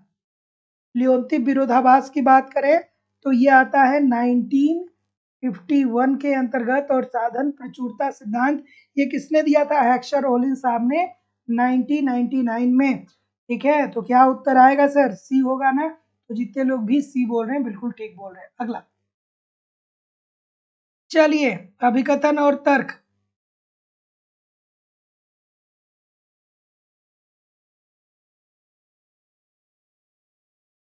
चलिए, अभिकथन और तर्क। अभिकथन दिया गया है कि जगदीश भगवती ने कहा कि एक देश अपनी समृद्धि प्रक्रिया में इमराइजिंग ग्रोथ और व्यापार शर्तों के अवनति का अनुभव कर रहा है। खूबसूरत सी बात है सर। और देश के निर्यात के लिए मांग की आलोच अधिक होती है। जगदीश भगवती ने क्या कहा था सर, याद है कि नहीं है, याद है कि भूल गए? जगदीश भगवती ने क्या कहा था ना भैया, कि जो अल्प विकसित देश है वो जब विकसित देश से व्यापार करता है तो अल्प विकसित देश को हानि होता है। ठीक है, क्योंकि अल्प विकसित देश क्या करता है कि अपने कच्चे संसाधनों को या जो अपने प्राकृतिक संसाधन होते हैं उसको बेचता है, और उस प्राकृतिक संसाधनों का प्रयोग करके जो विकसित राष्ट्र होता है वो बड़ा पैसा कमा लेता है। जैसे भारत है, हमारे पास अभ्रक बहुत ज्यादा है। बार बार बोलता हूँ कि जो आप लैपटॉप यूज कर रहे हैं, जो मोबाइल यूज कर रहे हैं, इसमें जो एक पट्टी लगी होती है वो अभ्रक की ही बनी होती है। और भारत में अभ्रक सबसे ज्यादा कहाँ पे पाया जाता है? झारखंड में पाया जाता है। लोकल के लोग 10-10 रुपए किलो बेचते हैं उसको, लेकिन यही पट्टी मोबाइल में लग जाती है और यही मोबाइल आप 10,000, 20,000, 50,000, 1 लाख रुपए का खरीदते हैं, है ना। तो ये क्यों हो रहा है? क्योंकि हमारे पास उस प्रकार की टेक्नोलॉजी नहीं है, तो हमको क्या हो रहा है? नुकसान हो रहा है। हो सकता है कि हमारा अभ्रक भविष्य में 100 सालों बाद, 200 सालों बाद खत्म हो जाए, तो नुकसान हमको होगा कि नहीं होगा? होगा ही होगा। यही बात जगदीश भगवती ने कहा था। और देश के आयातों की मांग की आय लोच अधिक होती है, बात ये भी ठीक है। तो जितने लोग भी यहाँ पे क्या बोल रहे हैं, थोड़ा आराम से करिए, गलत हो रही है। जितने लोग भी सी बोल रहे हैं कि ए और आर दोनों सही है और आय ए का सही स्पष्टीकरण कर रहा है, सभी लोग का उत्तर यहाँ पे बिल्कुल ठीक होने वाला है। अगला, निम्नलिखित में से अंतरराष्ट्रीय व्यापार के तुलनात्मक लागत सिद्धांत की अवधारणा नहीं है। कौन सा नहीं है भाई? तुलनात्मक लागत किसने दिया था? रिकार्डो साहब ने दिया था। क्या कहा था? कहा था कि भैया दो देश इसलिए व्यापार करते हैं क्योंकि दोनों राष्ट्रों में लागतों में तुलनात्मक अंतर पाया जाता है। जैसे हमारे पास कुल पेट्रोलियम का 20%, हमारे देश में कुल उपभोग का लगभग 15 से 20% हम अपने ही देश में प्राप्त करते हैं, लेकिन हमारे पास उतनी अच्छी टेक्नोलॉजी नहीं है कि उस तेल को हम क्या करके रिफाइन कर करके उसको क्या कर पाए, उसको उसको कार्य योग्य बना सके, क्योंकि उतनी अच्छी टेक्नोलॉजी नहीं है। लेकिन वही अगर जो तेल निर्यातक देशों की बात करेंगे, जिनके पास पेट्रोलियम की खदानें उपलब्ध हैं, उनके पास बहुत अच्छी टेक्नोलॉजी है, तो उनकी जो रिफाइनरी की लागत है वो कम है और हमारी क्या है? ज्यादा है। तो इसी कारण हम व्यापार करते हैं। ये बात रिकार्डो साहब ने कही थी। किस सिद्धांत की अवधारणा नहीं है? तो भैया ये अपूर्ण प्रतियोगिता के अंतर्गत बात नहीं होती है। तुलनात्मक लागत का सिद्धांत जो है ये पूर्ण प्रतियोगिता के अंतर्गत बात बताते हैं रिकार्डो साहब। तो जितने लोग भी डी बोल रहे हैं बिल्कुल ठीक बोल रहे हैं। अगला, चलिए थोड़ा सा इसको क्या करूंगा, मैं एडजस्ट करूंगा। और जिन लोगों ने भी अभी तक चैनल को सब्सक्राइब नहीं किया है, आप चैनल को सब्सक्राइब करके बेल आइकन को जरूर क्लिक कर लीजिए। और अगर जो आपने वीडियो को अभी तक लाइक नहीं किया है तो लाइक और शेयर जरूर कर दिया करिए। चलिए इस प्रश्न का उत्तर करिए कि व्यापार की आय शर्त में सुधार केवल यह इंगित करता है कि एक देश अपने निर्यात के द्वारा पहले से अधिक मात्रा में आयात कर सकता है। थोड़ा ट्रिकी प्रश्न है सर, थोड़ा सा ट्रिकी है, आराम से करिएगा। थोड़ा सा ये प्रश्न ट्रिकी है, आराम से करिएगा सर। बिल्कुल ठीक है। और व्यापार की आय शर्तों में परिवर्तन को व्यापार से लाभ का सूचक नहीं माना जा सकता है। क्या ये बात सही है? बताइए। अरे भाई, व्यापार की आय शर्त में सुधार केवल यह इंगित करता है कि देश अपने निर्यात के द्वारा पहले से अधिक मात्रा में आयात कर रहा है। क्या ये बात सही है? ठीक है, बिल्कुल ठीक है। मतलब आय व्यापार शर्त किसने दिया था? याद है? ये नॉर्मल सी बात नहीं है जो आयात निर्यात की जो आप पढ़ लेते हैं वो वाली यहाँ पे थियरी नहीं है। ये आय व्यापार शर्त की बात कर रहा है। किसने दिया था? कमेंट करके बताइएगा। आय व्यापार शर्त किसने दिया था? कमेंट करके सभी लोग बताइए। उसमें क्या कहा था? उसमें कहा था कि आयात की कीमत अपान निर्यात की कीमत। ठीक है, बताइए कमेंट करके। ठीक है, तो देखिए एक आय व्यापार शर्त में सुधार यह इंगित करता है कि वो देश निर्यात के द्वारा पहले से अधिक मात्रा में आयात कर रहा है, ठीक है, डोरेंस ने दिया था। मतलब अब हम निर्यात क्या कर रहे हैं, आयात ज्यादा कर रहे हैं। इट मीन्स कि हम निर्यात भी ज्यादा कर रहे हैं, क्योंकि दोनों का अनुपात लिया जाता है। तो ये बात तो बिल्कुल 100% ठीक है। और आय व्यापार शर्त में परिवर्तन व्यापार से लाभ का सूचक नहीं माना जाएगा। क्यों नहीं माना जाएगा भाई, 100% माना जाएगा। तो ये गलत हो जाएगा सर। यहाँ पे क्या होगा, ऑप्शन नंबर सी होगा, ए सही है और आर जो है वो बिल्कुल गलत है। तो जितने लोग भी ऑप्शन नंबर सी बोल रहे हैं सभी लोग का उत्तर ठीक हो जाएगा। इसीलिए मैं बार बार बोलता हूँ कॉन्सेप्ट पढ़िए, कॉन्सेप्ट पढ़िए, क्योंकि आप कितना भी ऑब्जेक्टिव क्वेश्चन पढ़ लीजिए कहीं ना कहीं आप कंफ्यूज होंगे, कहीं ना कहीं आप परेशान होंगे। चलिए क्या उत्तर आ रहा है भाई, कि राष्ट्र में उन्मुक्त व्यापार विश्व उत्पादन तथा आय में वृद्धि करता है। क्या ये बात सही है? और अगर जो ये बात सही है तो अल्प विकसित देश व्यापार से समान रूप से लाभ नहीं प्राप्त करते। अभी तो हमने कुछ देर पहले आपको ये बात बताई थी। बिल्कुल ठीक है कि राष्ट्र में उन्मुक्त व्यापार विश्व उत्पादन तथा आय में वृद्धि करता है। राष्ट्र में उन्मुक्त व्यापार विश्व उत्पादन तथा आय में वृद्धि करता है। ठीक है, थोड़ा आराम से करिएगा। बिल्कुल। अरे भाई, इसको क्या बोल रहे हैं, बी बोल रहे हैं ना। ये जितने भी बी बोल रहे हैं, अगर जो आपको ये स्टेटमेंट नहीं समझ में आ रहा है तो आप नीचे आइए। अल्प विकसित देश व्यापार से समान रूप से लाभ नहीं प्राप्त करते हैं। क्या ये बात सही है? क्या ये बात सही है? थोड़ा आराम से करिए भैया। ये बात 100% सही है, क्योंकि अभी तो हमने देखा बहुत सारे अर्थशास्त्रियों ने कहा, राल प्रेविस ने कहा, जगदीश भगवती ने कहा, क्या कहा, इन लोगों ने ये कहा कि जब एक अल्प विकसित देश से व्यापार करेगा तो अल्प विकसित देश को हानि होगी, अर्थात व्यापार के शर्त अल्प अल्प विकसित देश के लिए प्रतिकूल होगा। तो ये बात तो बिल्कुल ठीक है कि अगर जो व्यापार हो रहा है तो सभी देश समान रूप से लाभ नहीं प्राप्त करेंगे। ये बात 100% ठीक है। अब राष्ट्रों में उन्मुक्त व्यापार विश्व उत्पादन तथा आय में वृद्धि करता है, ये कोई जरूरी नहीं है। ये कोई जरूरी नहीं है। राष्ट्रों में उन्मुक्त होकर अगर जो व्यापार हो रहा है तो ये विश्व के उत्पादन तथा आय में वृद्धि करेगा। ऐसा हो भी सकता है, ऐसा नहीं भी हो सकता है। तो ये जो ए वाला है वो गलत हो जाएगा, और जो ये आर वाला है वो सही हो जाएगा। अर्थात ऑप्शन नंबर डी होगा, आर सही है, ए गलत है। तो जितने लोग भी डी बोल रहे हैं ठीक बोल रहे हैं। विशेष आर्थिक क्षेत्र किसकी देन है भाई? विशेष आर्थिक क्षेत्र बिल्कुल ठीक है।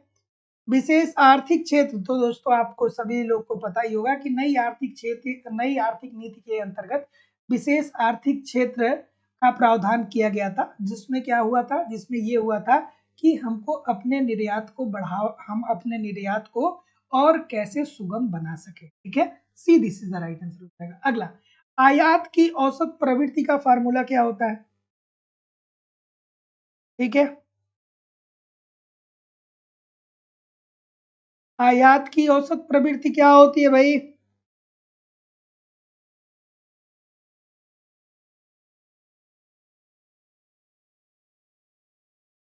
बिल्कुल।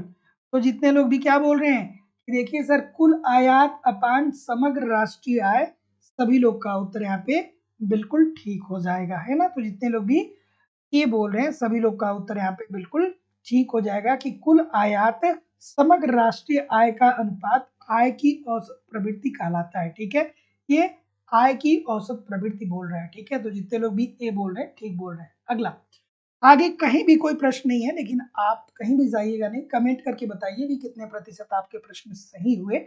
और दोस्तों, लाइव स्टडी इलाहाबाद के मोबाइल एप्लीकेशन पे आपकी इकोनॉमिक्स की दूसरी क्लास हो रही है। यहाँ पे हम लोग इकोनॉमिक्स के कंप्लीट कॉन्सेप्ट को पढ़ रहे हैं। मैं आपको जिम्मेदारी और विश्वास से कह रहा हूँ कि सारा इकोनॉमिक्स का कॉन्सेप्ट आपको सिंपल सटीक साधारण भाषा में पढ़ाया जा रहा है। आप ईमानदारी से कॉन्सेप्ट को पढ़ते रहिए। लाइव क्लासेस भी होती है, रिकॉर्डेड क्लासेस भी मिलती है। जितनी बार चाहेंगे उतनी बार क्लास को रिवाइज करके और जितनी बार चाहेंगे क्लास को ओपन करके अपना रिवीजन कर सकते हैं।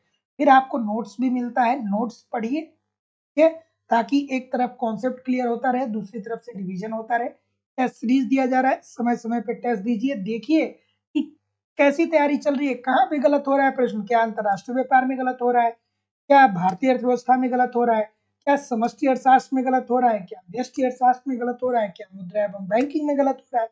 जहाँ भी गलती हो रही है उसको सुधारिए, फिर नया टेस्ट दीजिए। एक्यूरेसी आपकी बढ़ेगी, प्रीवियस ईयर के क्वेश्चन पेपर भी दिए जा रहे हैं और करंट भी आपके प्रोवाइड कराए जा रहे हैं। सब कुछ प्रोवाइड कराना हमारी जिम्मेदारी है।